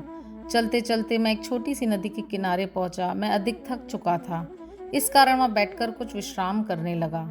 कुछ देर के पश्चात ही मैंने हाथ पैर धोए और स्नान किया। तब कहीं मेरी थकावट दूर हुई और मुझे कुछ विश्रांति का अनुभव होने लगा। उस स्थान से एक पगडंडी और बैलगाड़ी के जाने का मार्ग था, जिसके दोनों ओर सघन वृक्ष थे। मलय बहार मंद मंद बह रही थी। मैं चिल्लम भर ही रहा था कि इतने में मेरे कानों में एक मेंढक के बुरी तरह टर्राने की ध्वनि पड़ी। मैं चकमक सुलगा ही रहा था कि इतने में एक यात्री वहां आया और मेरे समीप आकर मुझे प्रणाम किया और घर पर पधार कर भोजन तथा विश्राम करने का आग्रह करने लगा। उसने चिलम सुलगाकर मेरी और पीने के लिए बढ़ाई। मेंढक के टर्राने की ध्वनि सुनकर वह उसका रहस्य जानने के लिए उत्सुक हो उठा। मैंने उसे बतलाया कि एक मेंढक कष्ट में है जो अपने पूर्व जन्म के कर्मों का फल भोग रहा है। पूर्व जन्म के कर्मों का फल इस जन्म में भोगना पड़ता है, अतः अब उसका चिल्लाना व्यर्थ है। एक कष्ट लेकर उसने चिल्लम मेरी ओर बढ़ाई। थोड़ा देखूं तो आखिर बात क्या है, ऐसा कहकर वह उधर जाने लगा। मैंने उसे बतलाया कि एक बड़े सांप ने एक मेंढक को मुंह में दबा लिया है, इस कारण वह चिल्ला रहा है। दोनों ही पूर्व जन्म में बड़े दुष्ट थे और अब इस शरीर में अपने कर्मों का फल भोग रहे हैं। आगंतुक ने घटना स्थल पर जाकर देखा कि सचमुच एक बड़े सर्प ने एक बड़े मेंढक को अपने मुंह में दबा रखा है। उसने वापस आकर मुझे बताया कि लगभग घड़ी 2 घड़ी में ही सांप मेंढक को निगल जाएगा। मैंने कहा, नहीं, यह कभी नहीं हो सकता। मैं उसका संरक्षक पिता हूँ और इस समय यहाँ उपस्थित हूँ। फिर सर्प की क्या सामर्थ्य है कि मेंढक को निगल जाए? क्या मैं व्यर्थ ही यहाँ बैठा हूँ? देखो मैं अभी उसकी किस प्रकार रक्षा करता हूँ। दोबारा चिलम पीने के पश्चात हम लोग उस स्थान पे गए। आगंतुक डरने लगा और उसने मुझे आगे बढ़ने से रोका कि कहीं सर्प आक्रमण न कर दे। मैंने उसकी बात की उपेक्षा कर आगे बढ़ा और दोनों से कहने लगा कि अरे वीरभद्रपा, क्या तुम्हारे शत्रु को पर्याप्त फल नहीं मिल चुका है जो उसे मेंढक की और तुम्हें ये सर्प की योनि प्राप्त हुई है? अरे अब तो अपना वैमनस्य छोड़ो, यह बड़ी लज्जाजनक बात है। अब तो इस ईर्ष्या को त्यागो और शांति से रहो। इन शब्दों को सुनकर सर्प ने मेंढक को छोड़ दिया और शीघ्र ही नदी में लुप्त हो गया। मेंढक भी कूदकर भागा और झाड़ियों में जा छिपा। उस यात्री को बड़ा अचंभा हुआ। उसकी समझ में न आया कि बाबा के शब्दों को सुनकर सांप ने मेंढक को क्यों छोड़ दिया और वीरभद्रपा व चिन्नबसापा कौन थे, उनके वैमनस्य का कारण क्या था। इस प्रकार के विचार उसके मन में उठने लगे। मैं उसके साथ उसी वृक्ष के नीचे लौट आया और धूम्रपान करने के पश्चात उसे इसका रहस्य सुनाने लगा। मेरे निवास स्थान से लगभग 4 से 5 मील की दूरी पर एक पवित्र स्थान था जहाँ महादेव का एक मंदिर था। मंदिर अत्यंत जीर्ण स्थिति में था, सो वहां के निवासियों ने इसका जीर्णोद्धार करने हेतु कुछ चंदा इकट्ठा किया। पर्याप्त धन एकत्रित हो गया और वहां नित्य पूजन की व्यवस्था कर मंदिर के निर्माण की योजनाएं तैयार की गई। एक धनाढ्य व्यक्ति को कोषाध्यक्ष नियुक्त कर उसको समस्त कार्य की देखभाल का भार सौंप दिया गया। उसको कार्य, व्यय आदि का यथोचित विवरण रखकर ईमानदारी से सब कार्य करना था। सेठ तो एक उच्च कोटि का कंजूस था। उसने मरम्मत में अत्यंत अल्प राशि व्यय की, इस कारण मंदिर का जीर्णोद्धार भी उसी अनुपात में हुआ। उसने सब राशि व्यय कर दी तथा कुछ अंश स्वयं हड़प लिया और उसने अपनी गांठ से एक पाई भी व्यय न की। उसकी वाणी अधिक रसीली थी, इसलिए उसने लोगों को किसी प्रकार समझा बुझा लिया और कार्य पूर्ववत ही अधूरा रह गया। लोग फिर संगठित होकर उसके पास जाकर कहने लगे, सेठ साहेब, कृपया कार्य शीघ्र पूर्ण कीजिए। आपके प्रयत्न के अभाव में कार्य पूर्ण होना कदापि संभव नहीं, अतः आप पुनः योजना बनाइए, हम और भी चंदा आपको वसूल करके देंगे। लोगों ने पुनः चंदा एकत्रित कर सेठ को दे दिया। उसने रुपए तो ले लिए, परंतु पूर्ववत ही शांत बैठा रहा। कुछ दिनों के पश्चात उसकी स्त्री को भगवान शंकर ने स्वप्न दिया कि उठो और मंदिर पर कलश चढ़ाओ। जो कुछ भी तुम इस कार्य में व्यय करोगी मैं उसका 100 गुना अधिक तुम्हें दूंगा। उसने स्वप्न अपने पति को सुना दिया। सेठ भयभीत होकर सोचने लगा कि यह कार्य तो ज्यादा रुपए खर्च कराने वाला है, इसलिए उसने बात हंसकर टाल दी कि यह तो एक निरा स्वप्न ही है और उस पर भी कभी विश्वास किया जा सकता है। यदि ऐसा होता तो महादेव मेरे समक्ष ही प्रकट होकर यह बात मुझसे न कह देते। मैं क्या तुमसे अधिक दूर था? यह स्वप्न शुभदायक नहीं, यह तो पति पत्नी के संबंध बिगाड़ने वाला है, इसलिए तुम बिल्कुल शांत रहो। भगवान को ऐसे द्रव्य की आवश्यकता ही कहाँ जो दानियों की इच्छा के विरुद्ध एकत्रित किया गया हो। वे तो सदैव प्रेम के भूखे हैं तथा प्रेम और भक्ति पूर्वक दिए गए एक तुच्छ तांबे का सिक्का भी सहर्ष स्वीकार कर लेते हैं।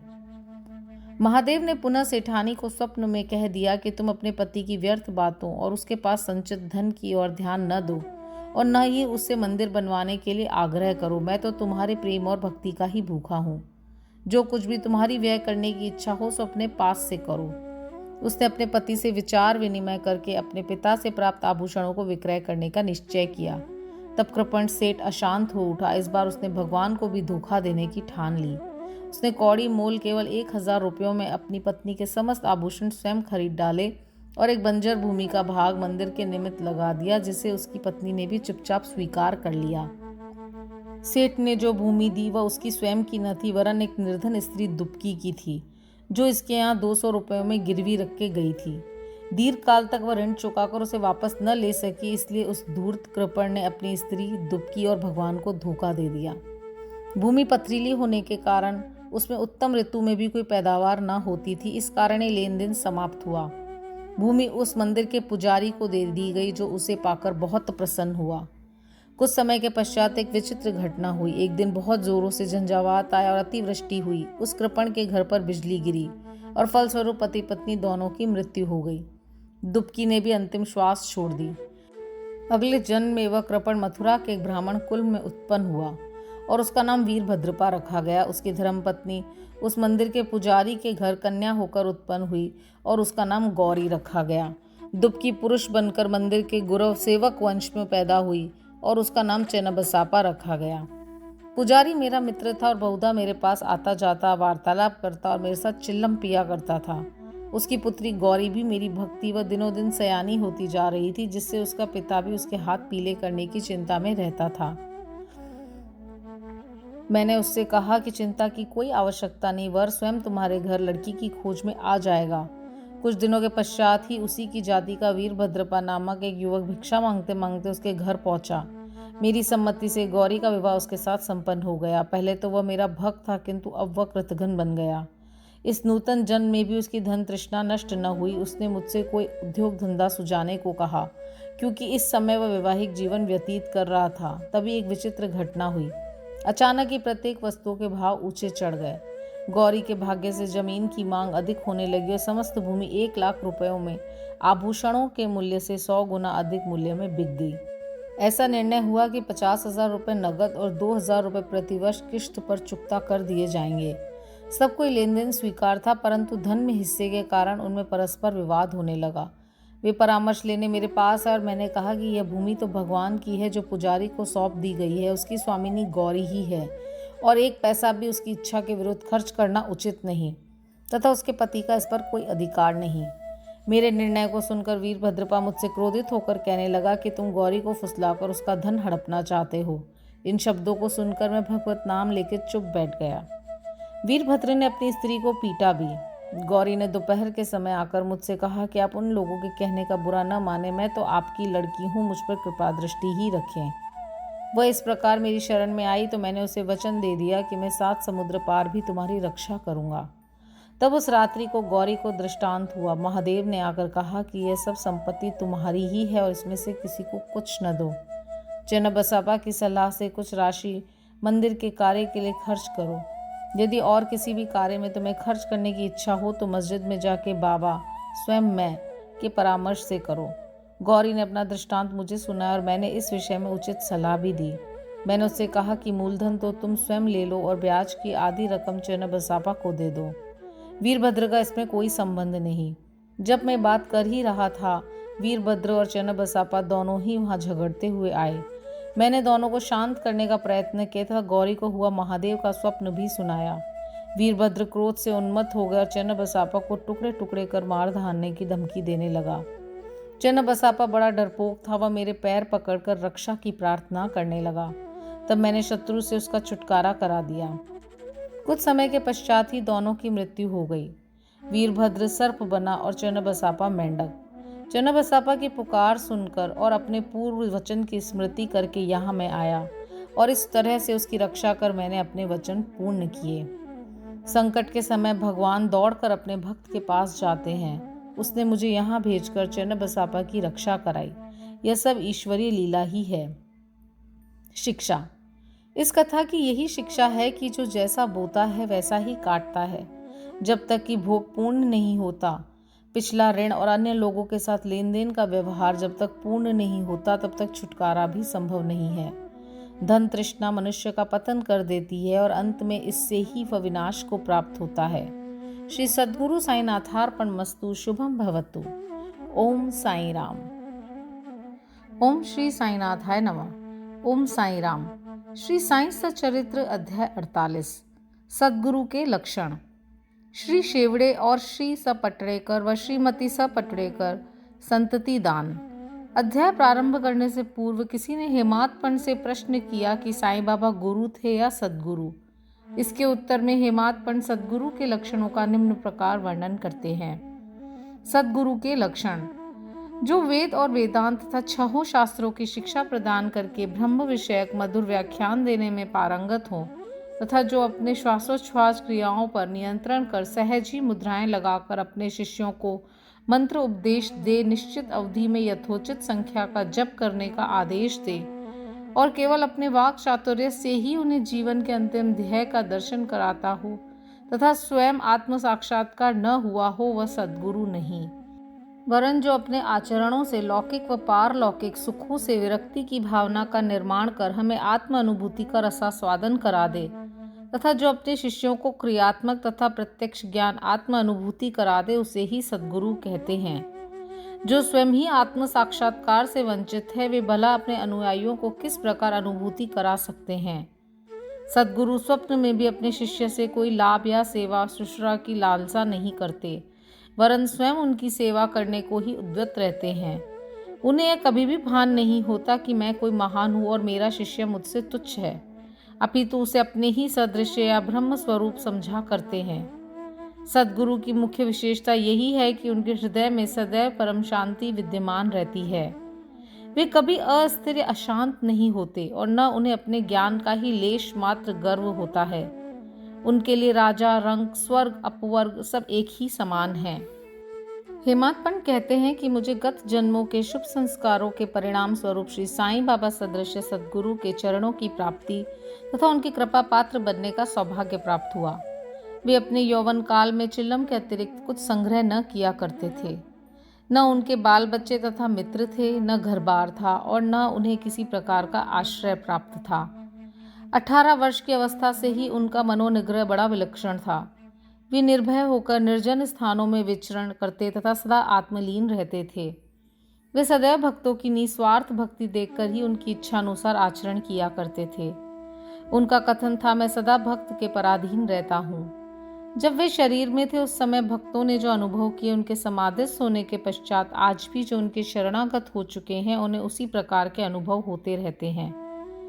भक्तों को तो केवल इतना ही यथेष्ट है कि यदि वे अपने हृदय को भक्त और विश्वास का दीपक बनाकर उसमें प्रेम की ज्योति प्रज्वलित करें तो ज्ञान ज्योति आत्म साक्षात्कार स्वयं प्रकाशित हो उठेगी।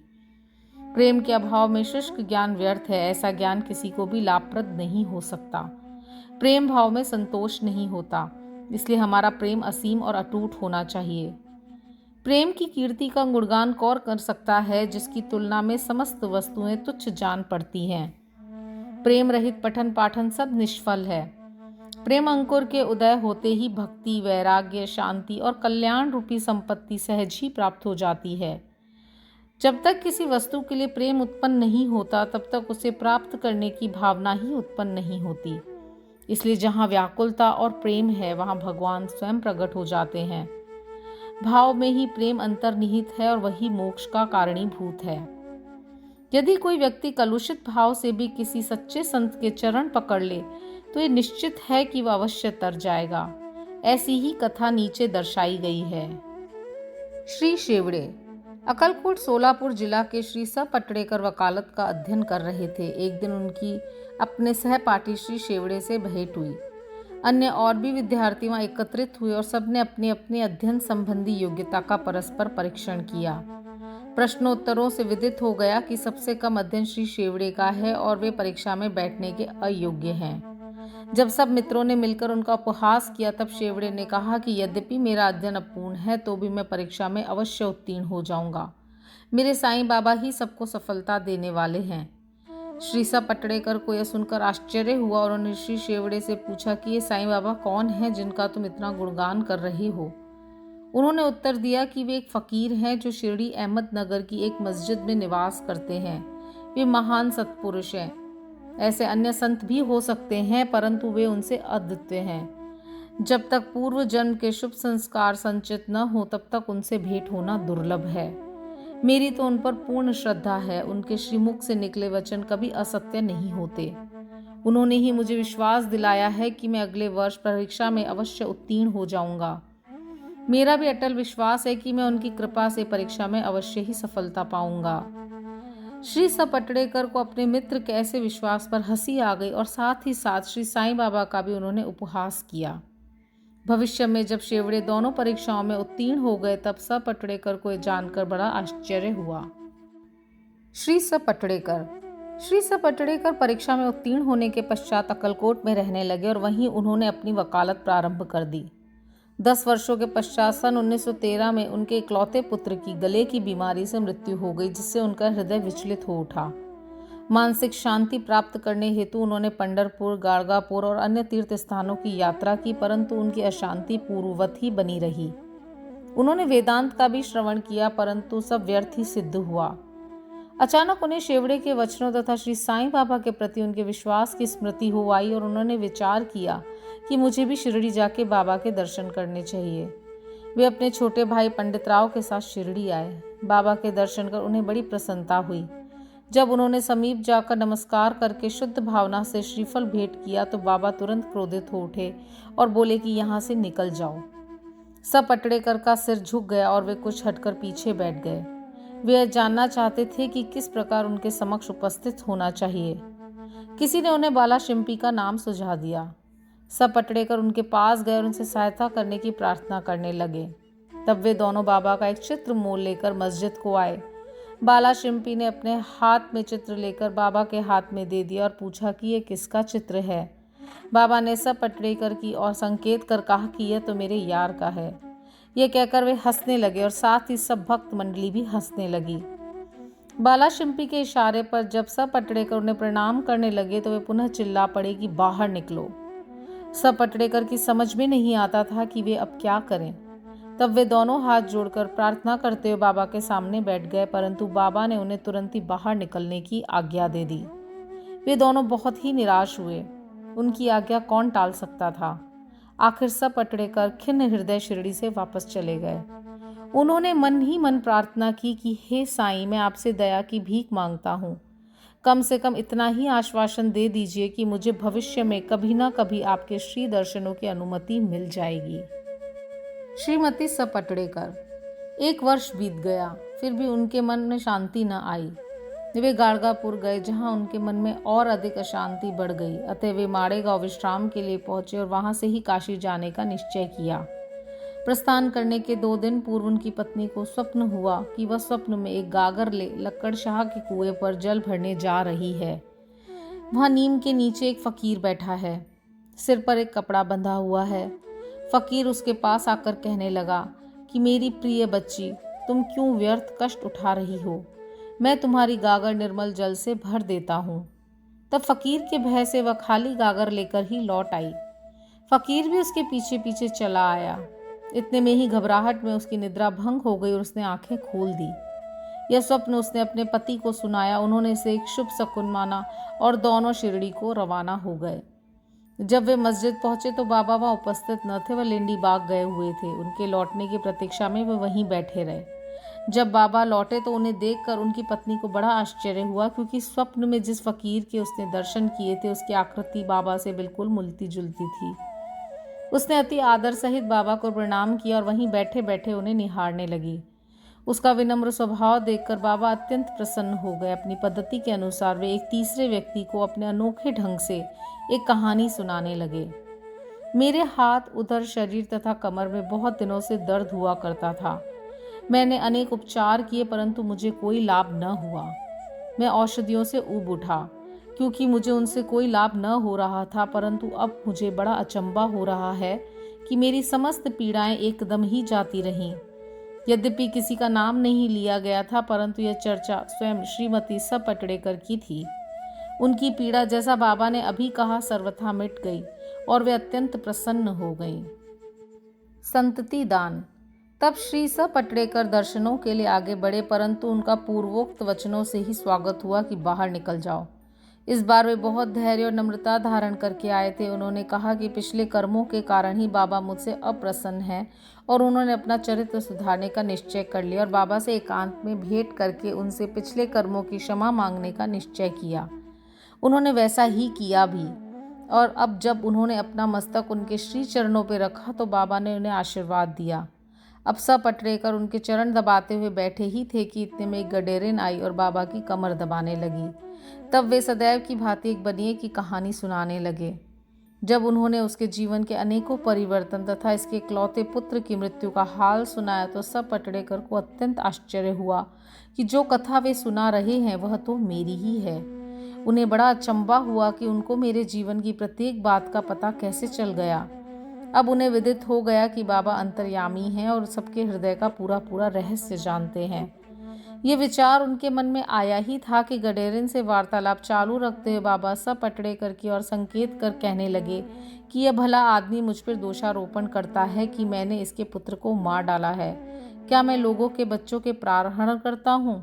फिर वे महाशय मस्जिद में आकर अब क्यों चीख पुकार मचाते हैं? अब मैं एक काम करूँगा, अब मैं उसी बालक को फिर से इसकी पत्नी के गर्भ में ला दूंगा। ऐसा कहकर बाबा ने अपना वरद हस्त स पटड़ेकर के सिर पे रखा और उसे सांत्वना देते हुए कहा कि ये चरण अधिक पुरातन तथा पवित्र हैं। जब तुम चिंता से मुक्त होकर मुझ पे पूरा विश्वास करोगे तभी तुम्हें अपने ध्येय की प्राप्ति हो जाएगी। स पटड़ेकर का हृदय गदगद हो उठा। तब अश्रुधारा से उनके चरण धोकर वे अपने निवास स्थान पर लौट आए और फिर पूजन की तैयारी कर नैवेद्य आदि लेकर वे सपत्नीक मस्जिद में आए। वे इसी प्रकार नित्य नैवेद्य चढ़ाते और बाबा से प्रसाद ग्रहण करते रहे। मस्जिद में अपार भीड़ होते हुए भी वे वहां जाकर उन्हें बार बार नमस्कार करते थे। एक दूसरे से सिर टकराते देखकर बाबा ने उनसे कहा कि प्रेम तथा श्रद्धा द्वारा हुआ एक ही नमस्कार मुझे पर्याप्त है। उसी रात्रि को उन्हें चावड़ी का उत्सव देखने का भी सौभाग्य प्राप्त हुआ और उन्हें बाबा ने पांडुरंग के रूप में दर्शन दिए। जब वे दूसरे दिन वहां से प्रस्थान करने लगे तो उन्होंने विचार किया कि पहले दक्षिणा में बाबा को 1 रुपया दूंगा। यदि उन्होंने और मांगे तो अस्वीकार करने के बजाय 1 रुपया और भेंट में चढ़ा दूंगा, फिर भी यात्रा के लिए शेष द्रव्य राशि पर्याप्त होगी। जब उन्होंने मस्जिद जाकर बाबा को 1 रुपया दक्षिणा दी तो बाबा ने भी उनकी इच्छा जानकर 1 रुपया उनसे और मांगा। जब सब पटड़ेकर ने उसे सहर्ष दे दिया तो बाबा ने भी उन्हें आशीर्वाद देकर कहा कि ये श्रीफल ले जाओ और इसे अपनी पत्नी की गोद में रखकर निश्चिंत होकर घर जाओ। उन्होंने वैसा ही किया और 1 वर्ष के पश्चात ही उन्हें एक पुत्र प्राप्त हुआ।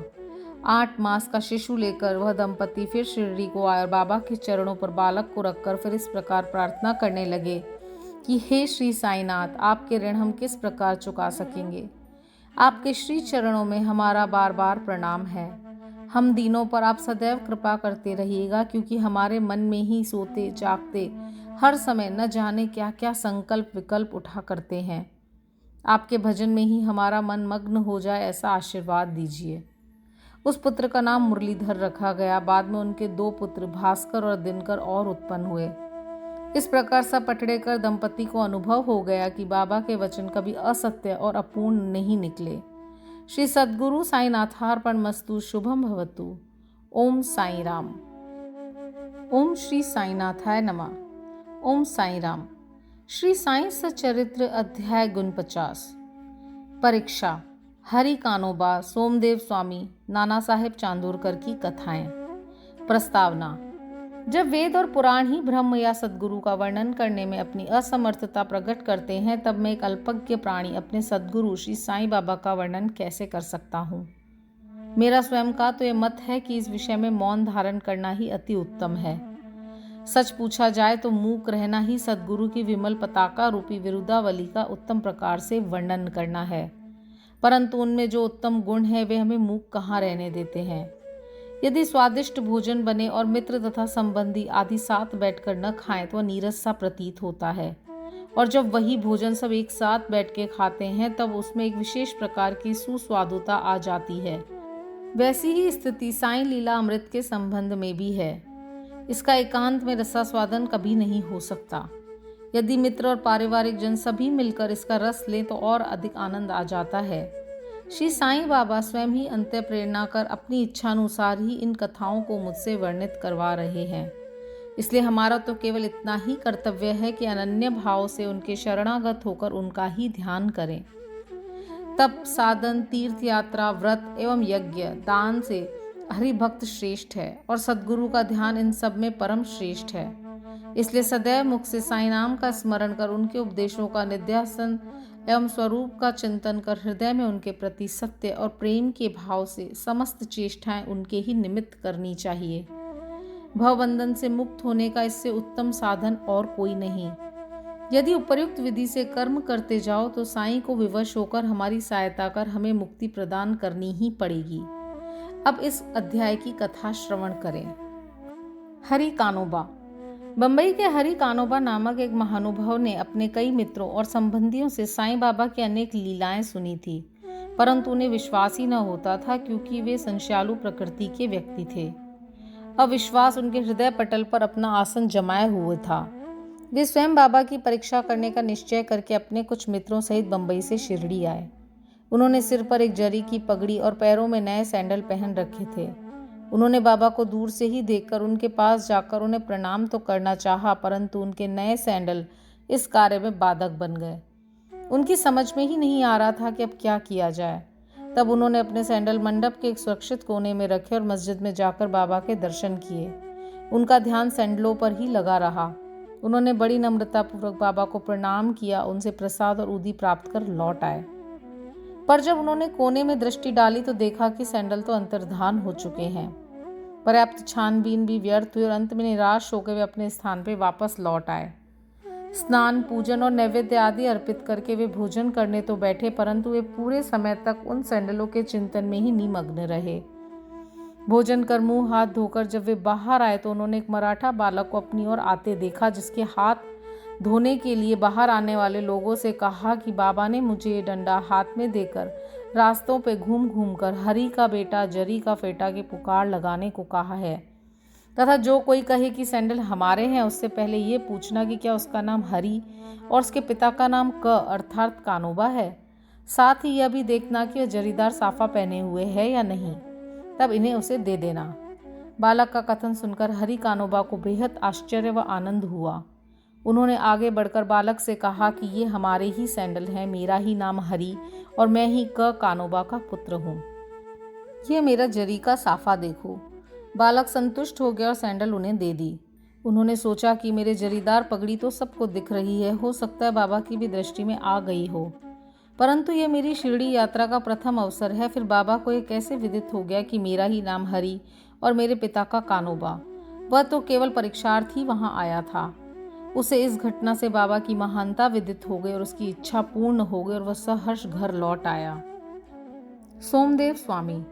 अब एक दूसरे संशयालु व्यक्ति की कथा सुनिए जो बाबा की परीक्षा करने आया था। काका साहेब दीक्षित के भ्राता श्री भाई जी नागपुर में रहते थे। जब वे सन 1906 में हिमालय गए थे तब उनका गंगोत्री घाटी के नीचे हरिद्वार के समीप उत्तरकाशी में एक सोमदेव स्वामी से परिचय हो गया। दोनों ने एक दूसरे के पते लिख लिए। 5 वर्ष पश्चात सोमदेव स्वामी नागपुर आए और भाई जी के यहाँ ठहरे। वहाँ श्री साईं बाबा की कीर्ति सुनकर उन्हें बड़ी प्रसन्नता हुई तथा शिरडी जाकर बाबा के दर्शन करने की तीव्र उत्कंठा हुई। मनमाड़ और कोपरगांव निकल जाने पे वे एक तांगे में बैठकर शिरडी को चल पड़े। शिरडी के समीप पहुंचने में उन्होंने दूर से ही मस्जिद पे 2 ध्वज लहराते देखे। सामान्यतः देखने में आता है कि भिन्न भिन्न संतों का बर्ताव, रहन सहन और बाह्य सामग्रियां प्राय भिन्न प्रकार की ही होती हैं। परंतु केवल इन वस्तुओं से ही संतों की योग्यता का आकलन कर लेना बड़ी भूल है। सोमदेव स्वामी कुछ भिन्न प्रकृति के थे। उन्होंने जैसे ही ध्वजों को फहराते देखा तो वे सोचने लगे कि बाबा संत होकर इन ध्वजों में इतनी दिलचस्पी क्यों रखते हैं। क्या इससे उनका संतपन प्रकट होता है? ऐसा प्रतीत होता है कि यह संत अपनी कीर्ति का इच्छुक है। अतः उन्होंने शिरडी जाने का विचार त्याग कर अपने सहयात्रियों से कहा कि मैं तो वापस लौटना चाहता हूँ। तब वे लोग कहने लगे कि फिर व्यर्थ इतनी दूर क्यों आए? अभी केवल ध्वजों को देखकर तुम इतने उद्विग्न हो उठे हो, तो जब शिरडी में रथ, पालकी, घोड़ा और अन्य सामग्रियां देखोगे तब तुम्हारी क्या दशा होगी। स्वामी को अब और भी अधिक घबराहट होने लगी और उसने कहा कि मैंने अनेक साधु संतों के दर्शन किए हैं, परंतु यह संत कोई बिरला ही है जो इस प्रकार ऐश्वर्य की वस्तुएं संग्रह कर रहा है। ऐसे साधु के दर्शन न करना ही उत्तम है। ऐसा कहकर वापस लौटने लगे। तीर्थयात्रियों ने प्रतिरोध करते हुए उन्हें आगे बढ़ने की सलाह दी और समझाया कि तुम्हें संकुचित मनोवृत्ति छोड़ दो। मस्जिद में जो साधु हैं वे इन ध्वजाओं और अन्य सामग्रियों या अपनी कीर्ति का स्वप्न में भी सोच विचार नहीं करते। ये सब तो उनके भक्तगण प्रेम और भक्ति के कारण ही उनको भेंट किया करते हैं। अंत में वे शिरडी जाकर बाबा के दर्शन करने को तैयार हो गए।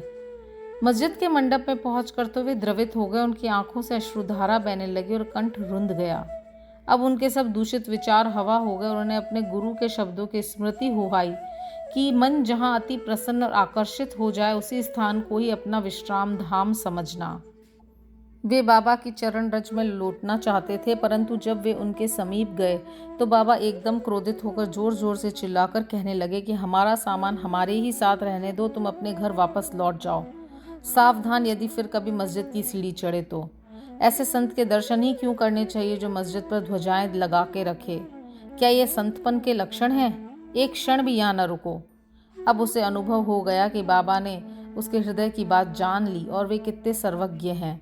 उसे अपनी योग्यता पर हंसी आने लगी और उसे पता चल गया कि बाबा कितने निर्विकार और पवित्र हैं। उसने देखा कि वे किसी को हृदय से लगाते और किसी को हाथ से स्पर्श करते तथा किसी को सांत्वना देकर प्रेम दृष्टि से निहारते, किसी को उदी प्रसाद देकर सभी प्रकार से भक्तों को सुख और संतोष पहुंचा रहे थे। तो फिर मेरे साथ ऐसा रुक्ष बर्ताव क्यों? अधिक विचार करने पर वे इसी निष्कर्ष पे पहुंचे कि इसका कारण मेरे आंतरिक विचार ही थे और इसे शिक्षा ग्रहण कर मुझे अपना आचरण सुधारना चाहिए। बाबा का क्रोध तो मेरे लिए वरदान स्वरूप है। अब ये कहना व्यर्थ ही होगा कि वे बाबा की शरण में आ गए और उनके एक परम भक्त बन गए। नाना साहेब चांदोरकर। अंत में नाना साहेब चांदोरकर की कथा लिखकर हेमादपन ने अध्याय समाप्त किया है। एक समय जब नाना साहेब मालसापति और अन्य लोगों के साथ मस्जिद में बैठे हुए थे तो बीजापुर से एक सम्भ्रात यवन परिवार श्री साईं बाबा के दर्शनार्थ आया। कुलवंतियों की लाज रक्षण भावना देखकर नाना साहेब वहां से निकल जाना चाहते थे, परंतु बाबा ने उन्हें रोक लिया। स्त्रियां आगे बढ़ी, उन्होंने बाबा के दर्शन किए। उनमें से एक महिला ने अपने मुंह पर से घूंघट हटाकर बाबा के चरणों में प्रणाम कर फिर घूंघट डाल लिया। नाना साहेब उसके सौंदर्य से आकर्षित हो गए और एक बार पुनः वह छटा देखने को लालायित हो उठे। नाना के मन की व्यथा जानकर उन लोगों के चले जाने के पश्चात बाबा उनसे कहने लगे कि नाना, क्यों व्यर्थ में मोहित हो रहे हो? इंद्रियों को अपना कार्य करने दो। हमें उनके कार्य में बाधक न होना चाहिए। भगवान ने सुंदर सृष्टि निर्माण की है, अतः हमारा कर्तव्य है कि हम उसके सौंदर्य की सराहना करें। यह मन तो क्रमशः ही स्थिर होता है और जब सामने का द्वार खुला है तब हमें पिछले द्वार से क्यों प्रविष्ट होना चाहिए? चित्त शुद्ध होते ही फिर किसी कष्ट का अनुभव नहीं होता। यदि हमारे मन में कुविचार नहीं है तो हमें किसी से भयभीत होने की आवश्यकता नहीं। नेत्रों को अपना कार्य करने दो। इसके लिए तुम्हें लज्जित तथा विचलित न होना चाहिए। उस समय श्यामा भी वहीं थे। उनकी समझ में न आया कि आखिर बाबा के कहने का तात्पर्य क्या है, इसलिए लौटते समय इस विषय में उन्होंने नाना से पूछा। उस परम सुंदरी के सौंदर्य को देखकर जिस प्रकार वे मोहित हुए तथा ये व्यथा जानकर बाबा ने इस विषय पर जो उपदेश दिए, उन्होंने उसका संपूर्ण वृत्तांत उनसे कहकर श्यामा को इस प्रकार समझाया। हमारा मन स्वभावतः ही चंचल है, पर हमें उसे लंपट न होने देना चाहिए। इंद्रियां चाहे भले ही चंचल हो जाएं, परंतु हमें अपने मन पे पूर्ण नियंत्रण रख के उसे अशांत न होने देना चाहिए। इंद्रियां तो अपने विषय पदार्थों के लिए सदैव चेष्टा किया ही करती है, पर हमें उनके वशीभूत होकर उनके इच्छित पदार्थों के समीप न जाना चाहिए। क्रमशः प्रयत्न करते रहने से इस चंचलता को नियंत्रित किया जा सकता है। यद्यपि उन पर पूर्ण नियंत्रण संभव नहीं है तो भी हमें उनके वशीभूत न होना चाहिए। प्रसंगानुसार हमें उनका वास्तविक रूप से उचित गति अवरोध करना चाहिए। सौंदर्य तो आंखें सेकने का विषय है, इसलिए हमें निडर होकर सुंदर पदार्थों की ओर देखना चाहिए। यदि हम में किसी प्रकार के कुविचार न आए तो इसमें लज्जा और भय की आवश्यकता ही क्या है। यदि मन को निरीच्छ बनाकर ईश्वर के सौंदर्य को निहारो तो इंद्रियां सहज और स्वाभाविक रूप से अपने वश में आ जाएंगी और विषयानंद लेते समय भी तुम्हें ईश्वर की स्मृति बनी रहेगी। यदि उसे बाह्य इंद्रियों के पीछे दौड़ने तथा उनमें लिप्त रहने दोगे तो तुम्हारा जन्म मृत्यु के पाश से कदापि छुटकारा न होगा। विषय पदार्थ इंद्रियों को सदा पथभ्रष्ट करने वाले होते हैं, अतः हमें विवेक को सारथी बनाकर मन की लगाम अपने हाथ में लेकर इंद्रिय रूपी घोड़ों की विषय पदार्थों की ओर जाने से रोक लेना चाहिए। ऐसा विवेक रूपी सारथी हमें विष्णु पद की प्राप्ति करा देगा, जो हमारा यथार्थ में परम सत्य धाम है और जहाँ गया हुआ प्राणी फिर कभी यहाँ नहीं लौटता। श्री सद्गुरु साईनाथार्पण मस्तु। शुभम भवतु। ओम साई राम। ओम श्री साईनाथाय नमः। ओम साई राम। श्री साई सच्चरित्र अध्याय 50। काका साहेब दीक्षित, श्री टेम्बे स्वामी, बालाराम धुरंधर की कथाएं। मूल सच्चरित्र के अध्याय 39 और 40 को हमने एक साथ सम्मिलित कर लिखा है, क्योंकि इन दोनों अध्यायों का विषय प्राय एक सा ही है। अब सच्चरित्र का अध्याय 51 या 50वें अध्याय के रूप में लिखा जा रहा है। इस अध्याय में काका साहेब दीक्षित, श्री टेम्बे स्वामी और बालाराम धुरंधर की कथाएं हैं। प्रस्तावना। उन श्री साईं महाराज की जय हो जो भक्तों के जीवन आधार एवं सद्गुरु हैं। वे गीता धर्म का उपदेश देकर हमें शक्ति प्रदान कर रहे हैं। हे साईं, कृपा दृष्टि से देखकर हमें आशीष दो। जैसे मलयगिरी में होने वाला चंदन वृक्ष समस्त तापों का हरण कर लेता है, अथवा जिस प्रकार बादल जल वृष्टि कर लोगों को शीतलता और आनंद पहुंचाते हैं, या जैसे वसंत में खिले फूल ईश्वर पूजन के काम आते हैं, इसी प्रकार श्री साईं बाबा की कथाएं पाठकों तथा श्रोताओं को धैर्य एवं सांत्वना देती है। जो कथा कहते या श्रवण करते हैं वे दोनों ही धन्य हैं, क्योंकि उनके कहने से मुख तथा श्रवण से कान पवित्र हो जाते हैं। यह तो सर्वमान्य है कि चाहे हम सैकड़ों प्रकार की साधनाएं क्यों न करें, जब तक सद्गुरु की कृपा नहीं होती तब तक हमें अपने आध्यात्मिक ध्येय की प्राप्ति नहीं हो सकती। इसी विषय में यह निम्नलिखित कथा सुनिए।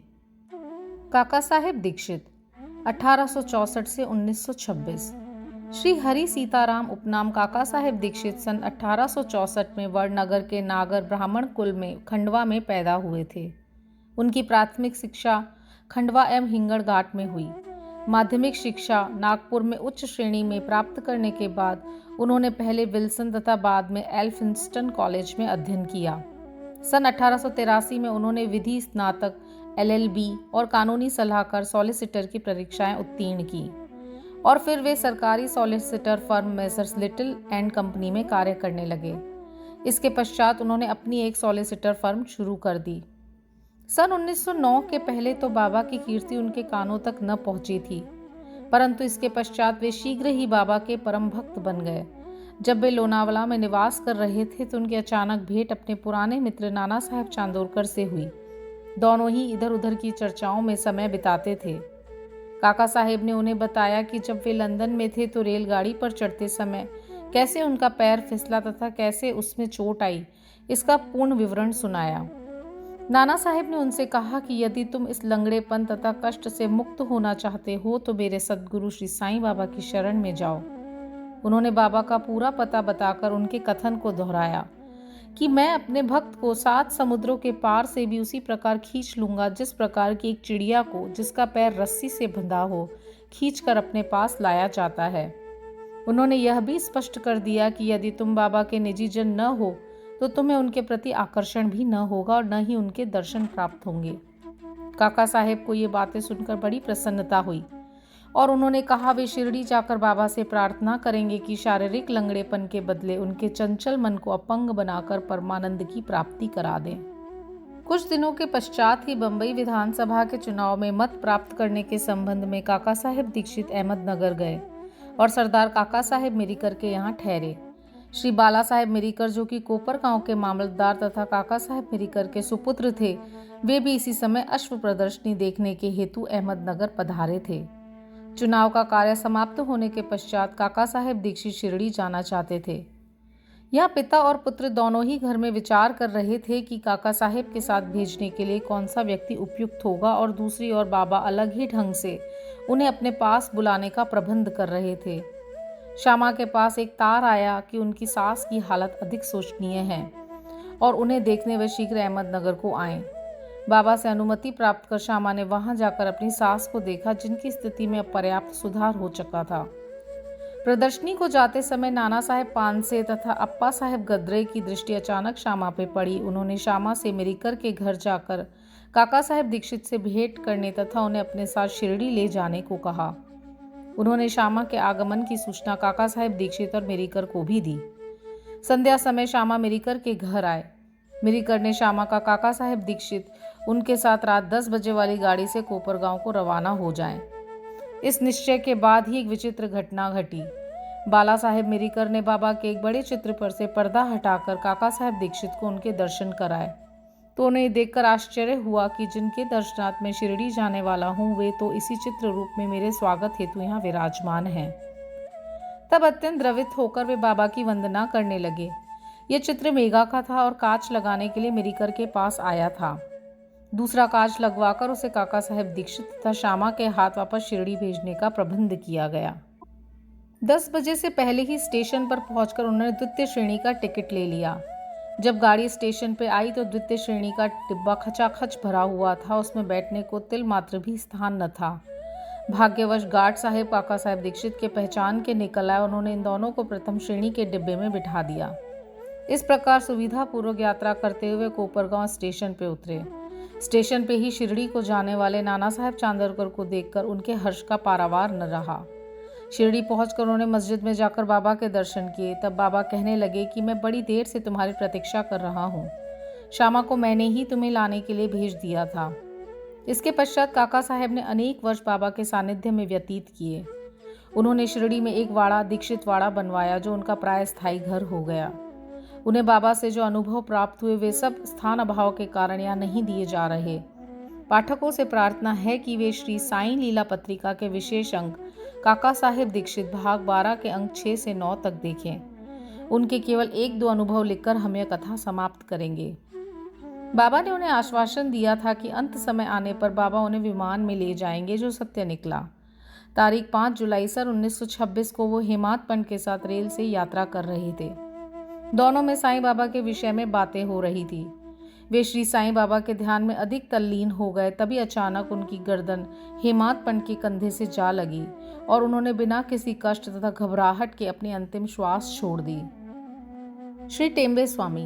अब हम द्वितीय कथा पर आते हैं, जिससे स्पष्ट होता है कि संत परस्पर एक दूसरे को किस प्रकार भ्रातृवत प्रेम किया करते हैं। एक बार श्री वासुदेवानंद सरस्वती, जो श्री टेम्बे स्वामी के नाम से प्रसिद्ध हैं, ने गोदावरी के तीर पर राजमहेंद्री में आकर डेरा डाला। वे भगवान दत्तात्रेय के कर्मकांडी ज्ञानी तथा योगी भक्त थे। नांदेड़ निजाम स्टेट के एक वकील अपने मित्रों के साथ उनसे भेंट करने आए और वार्तालाप करते करते श्री साईं बाबा की चर्चा भी निकल पड़ी। बाबा का नाम सुनकर स्वामी जी ने उन्हें करबद्ध प्रणाम किया और पुंडलिक राव वकील को एक श्रीफल देकर उन्होंने कहा कि तुम जाकर मेरे भ्राता श्री साईं को प्रणाम कर कहना कि मुझे न बिसरें तथा सदैव मुझ पर कृपा दृष्टि रखें। उन्होंने यह भी बतलाया कि सामान्यतः एक स्वामी दूसरे को प्रणाम नहीं करता, परंतु यह विशेष रूप से ऐसा किया गया है। श्री पुंडलिक राव ने श्रीफल लेकर कहा कि मैं इसे बाबा को दे दूंगा तथा आपका संदेश भी कह दूंगा। 1 मास के पश्चात ही पुंडलिक राव अन्य मित्रों से श्रीफल लेके शिरडी को रवाना हुए। जब वे मनमाड पहुंचे तो प्यास लगने के कारण एक नाले पर पानी पीने गए। खाली पेट पानी न पीना चाहिए, यह सोचकर उन्होंने कुछ चिवड़ा खाने को निकाला, जो खाने में कुछ अधिक तीखा सा प्रतीत हुआ। उसका तीखापन कम करने के लिए किसी ने नारियल फोड़कर उसमें खोपरा मिला दिया और इस तरह उन लोगों ने चिवड़ा स्वादिष्ट बनाकर खाया। अभाग्यवश जो नारियल उनके हाथ से फूटा वो वही था जो स्वामी जी ने पुंडलिक राव को भेंट में देने को दिया था। शिरडी के समीप पहुंचने पर उन्हें नारियल की स्मृति हो आई। उन्हें जानकर बड़ा दुख हुआ कि भेंट स्वरूप दिया जाने वाला नारियल फोड़ दिया गया है। डरते डरते और कांपते हुए वे शिरडी पहुंचे और वहां जाकर उन्होंने बाबा के दर्शन किए। बाबा को तो यह नारियल के संबंध में स्वामी से बेतार का तार प्राप्त हो चुका था। इसलिए उन्होंने पहले ही पुंडलिक राव से प्रश्न किया कि मेरे भाई की भेजी हुई वस्तु लाओ। उन्होंने बाबा के चरण पकड़ कर अपना अपराध स्वीकार करते हुए अपनी चूक के लिए उनसे क्षमा याचना की। वे उसके बदले में दूसरा नारियल देने को तैयार थे, परंतु बाबा ने यह कहते हुए उसे अस्वीकार कर दिया कि उस नारियल का मूल्य इस नारियल से कई गुना अधिक था और इसकी पूर्ति इस साधारण नारियल से नहीं हो सकती। फिर वे बोले कि अब तुम कुछ चिंता न करो, मेरी ही इच्छा से वह नारियल तुम्हें दिया गया तथा मार्ग में फोड़ा गया है। तुम स्वयं में कर्तापन की भावना क्यों लाते हो? कोई भी श्रेष्ठ या कनिष्ठ कर्म करते समय अपने को कर्ता न जानकर अभिमान तथा अहंकार से परे होकर ही कार्य करो, तभी तुम्हारी शीघ्रता से प्रगति होगी। कितना सुंदर था उनका यह आध्यात्मिक उपदेश। श्री बालाराम धुरंधर 1878 से 1915।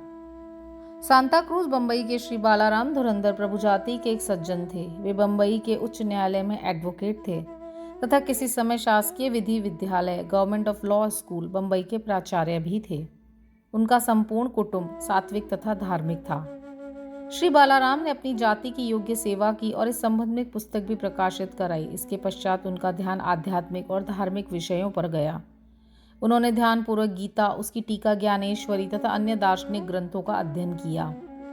वे पंढरपुर के भगवान विठोबा के परम भक्त थे। सन 1912 में उन्हें श्री साईं बाबा के दर्शनों का लाभ हुआ। 6 मास पूर्व उनके भाई बाबुल जी और वामन राव ने शिरडी आकर बाबा के दर्शन किए थे। उन्होंने घर लौटकर अपने मधुर अनुभव भी श्री बालाराम व परिवार के अन्य लोगों को सुनाए। तब सब लोगों ने शिरडी जाकर बाबा के दर्शन करने का निश्चय किया। यहाँ शिरडी में उनके पहुंचने के पूर्व ही बाबा ने स्पष्ट शब्दों में कह दिया कि आज मेरे बहुत से दरबारी गण आ रहे हैं। अन्य लोगों द्वारा बाबा के उपरोक्त वचन सुनकर धुरंधर परिवार को महान आश्चर्य हुआ। उन्होंने अपनी यात्रा के संबंध में किसी को भी इसकी पहले से सूचना न दी थी। सभी ने आके बाबा को प्रणाम किया और बैठकर वार्तालाप करने लगे।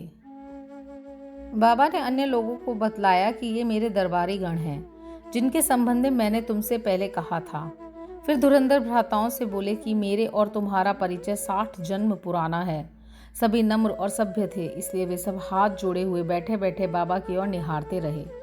उनमें सब प्रकार के सात्विक भाव जैसे अश्रुपात, रोमांच तथा कंठावरोध आदि जागृत होने लगे और सबको बड़ी प्रसन्नता हुई।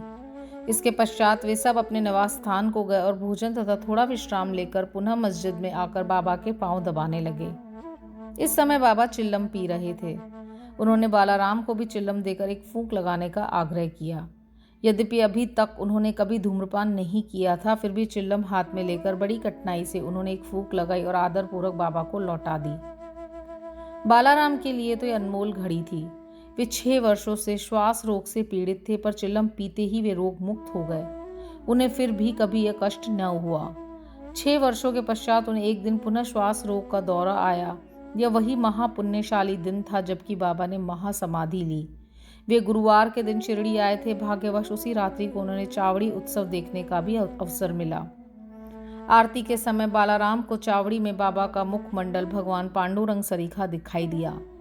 दूसरे दिन काकड़ आरती के समय उन्हें बाबा के मुखमंडल की प्रभा पुनः अपने परम इष्ट भगवान पांडुरंग के सदृश्य ही दिखाई दी।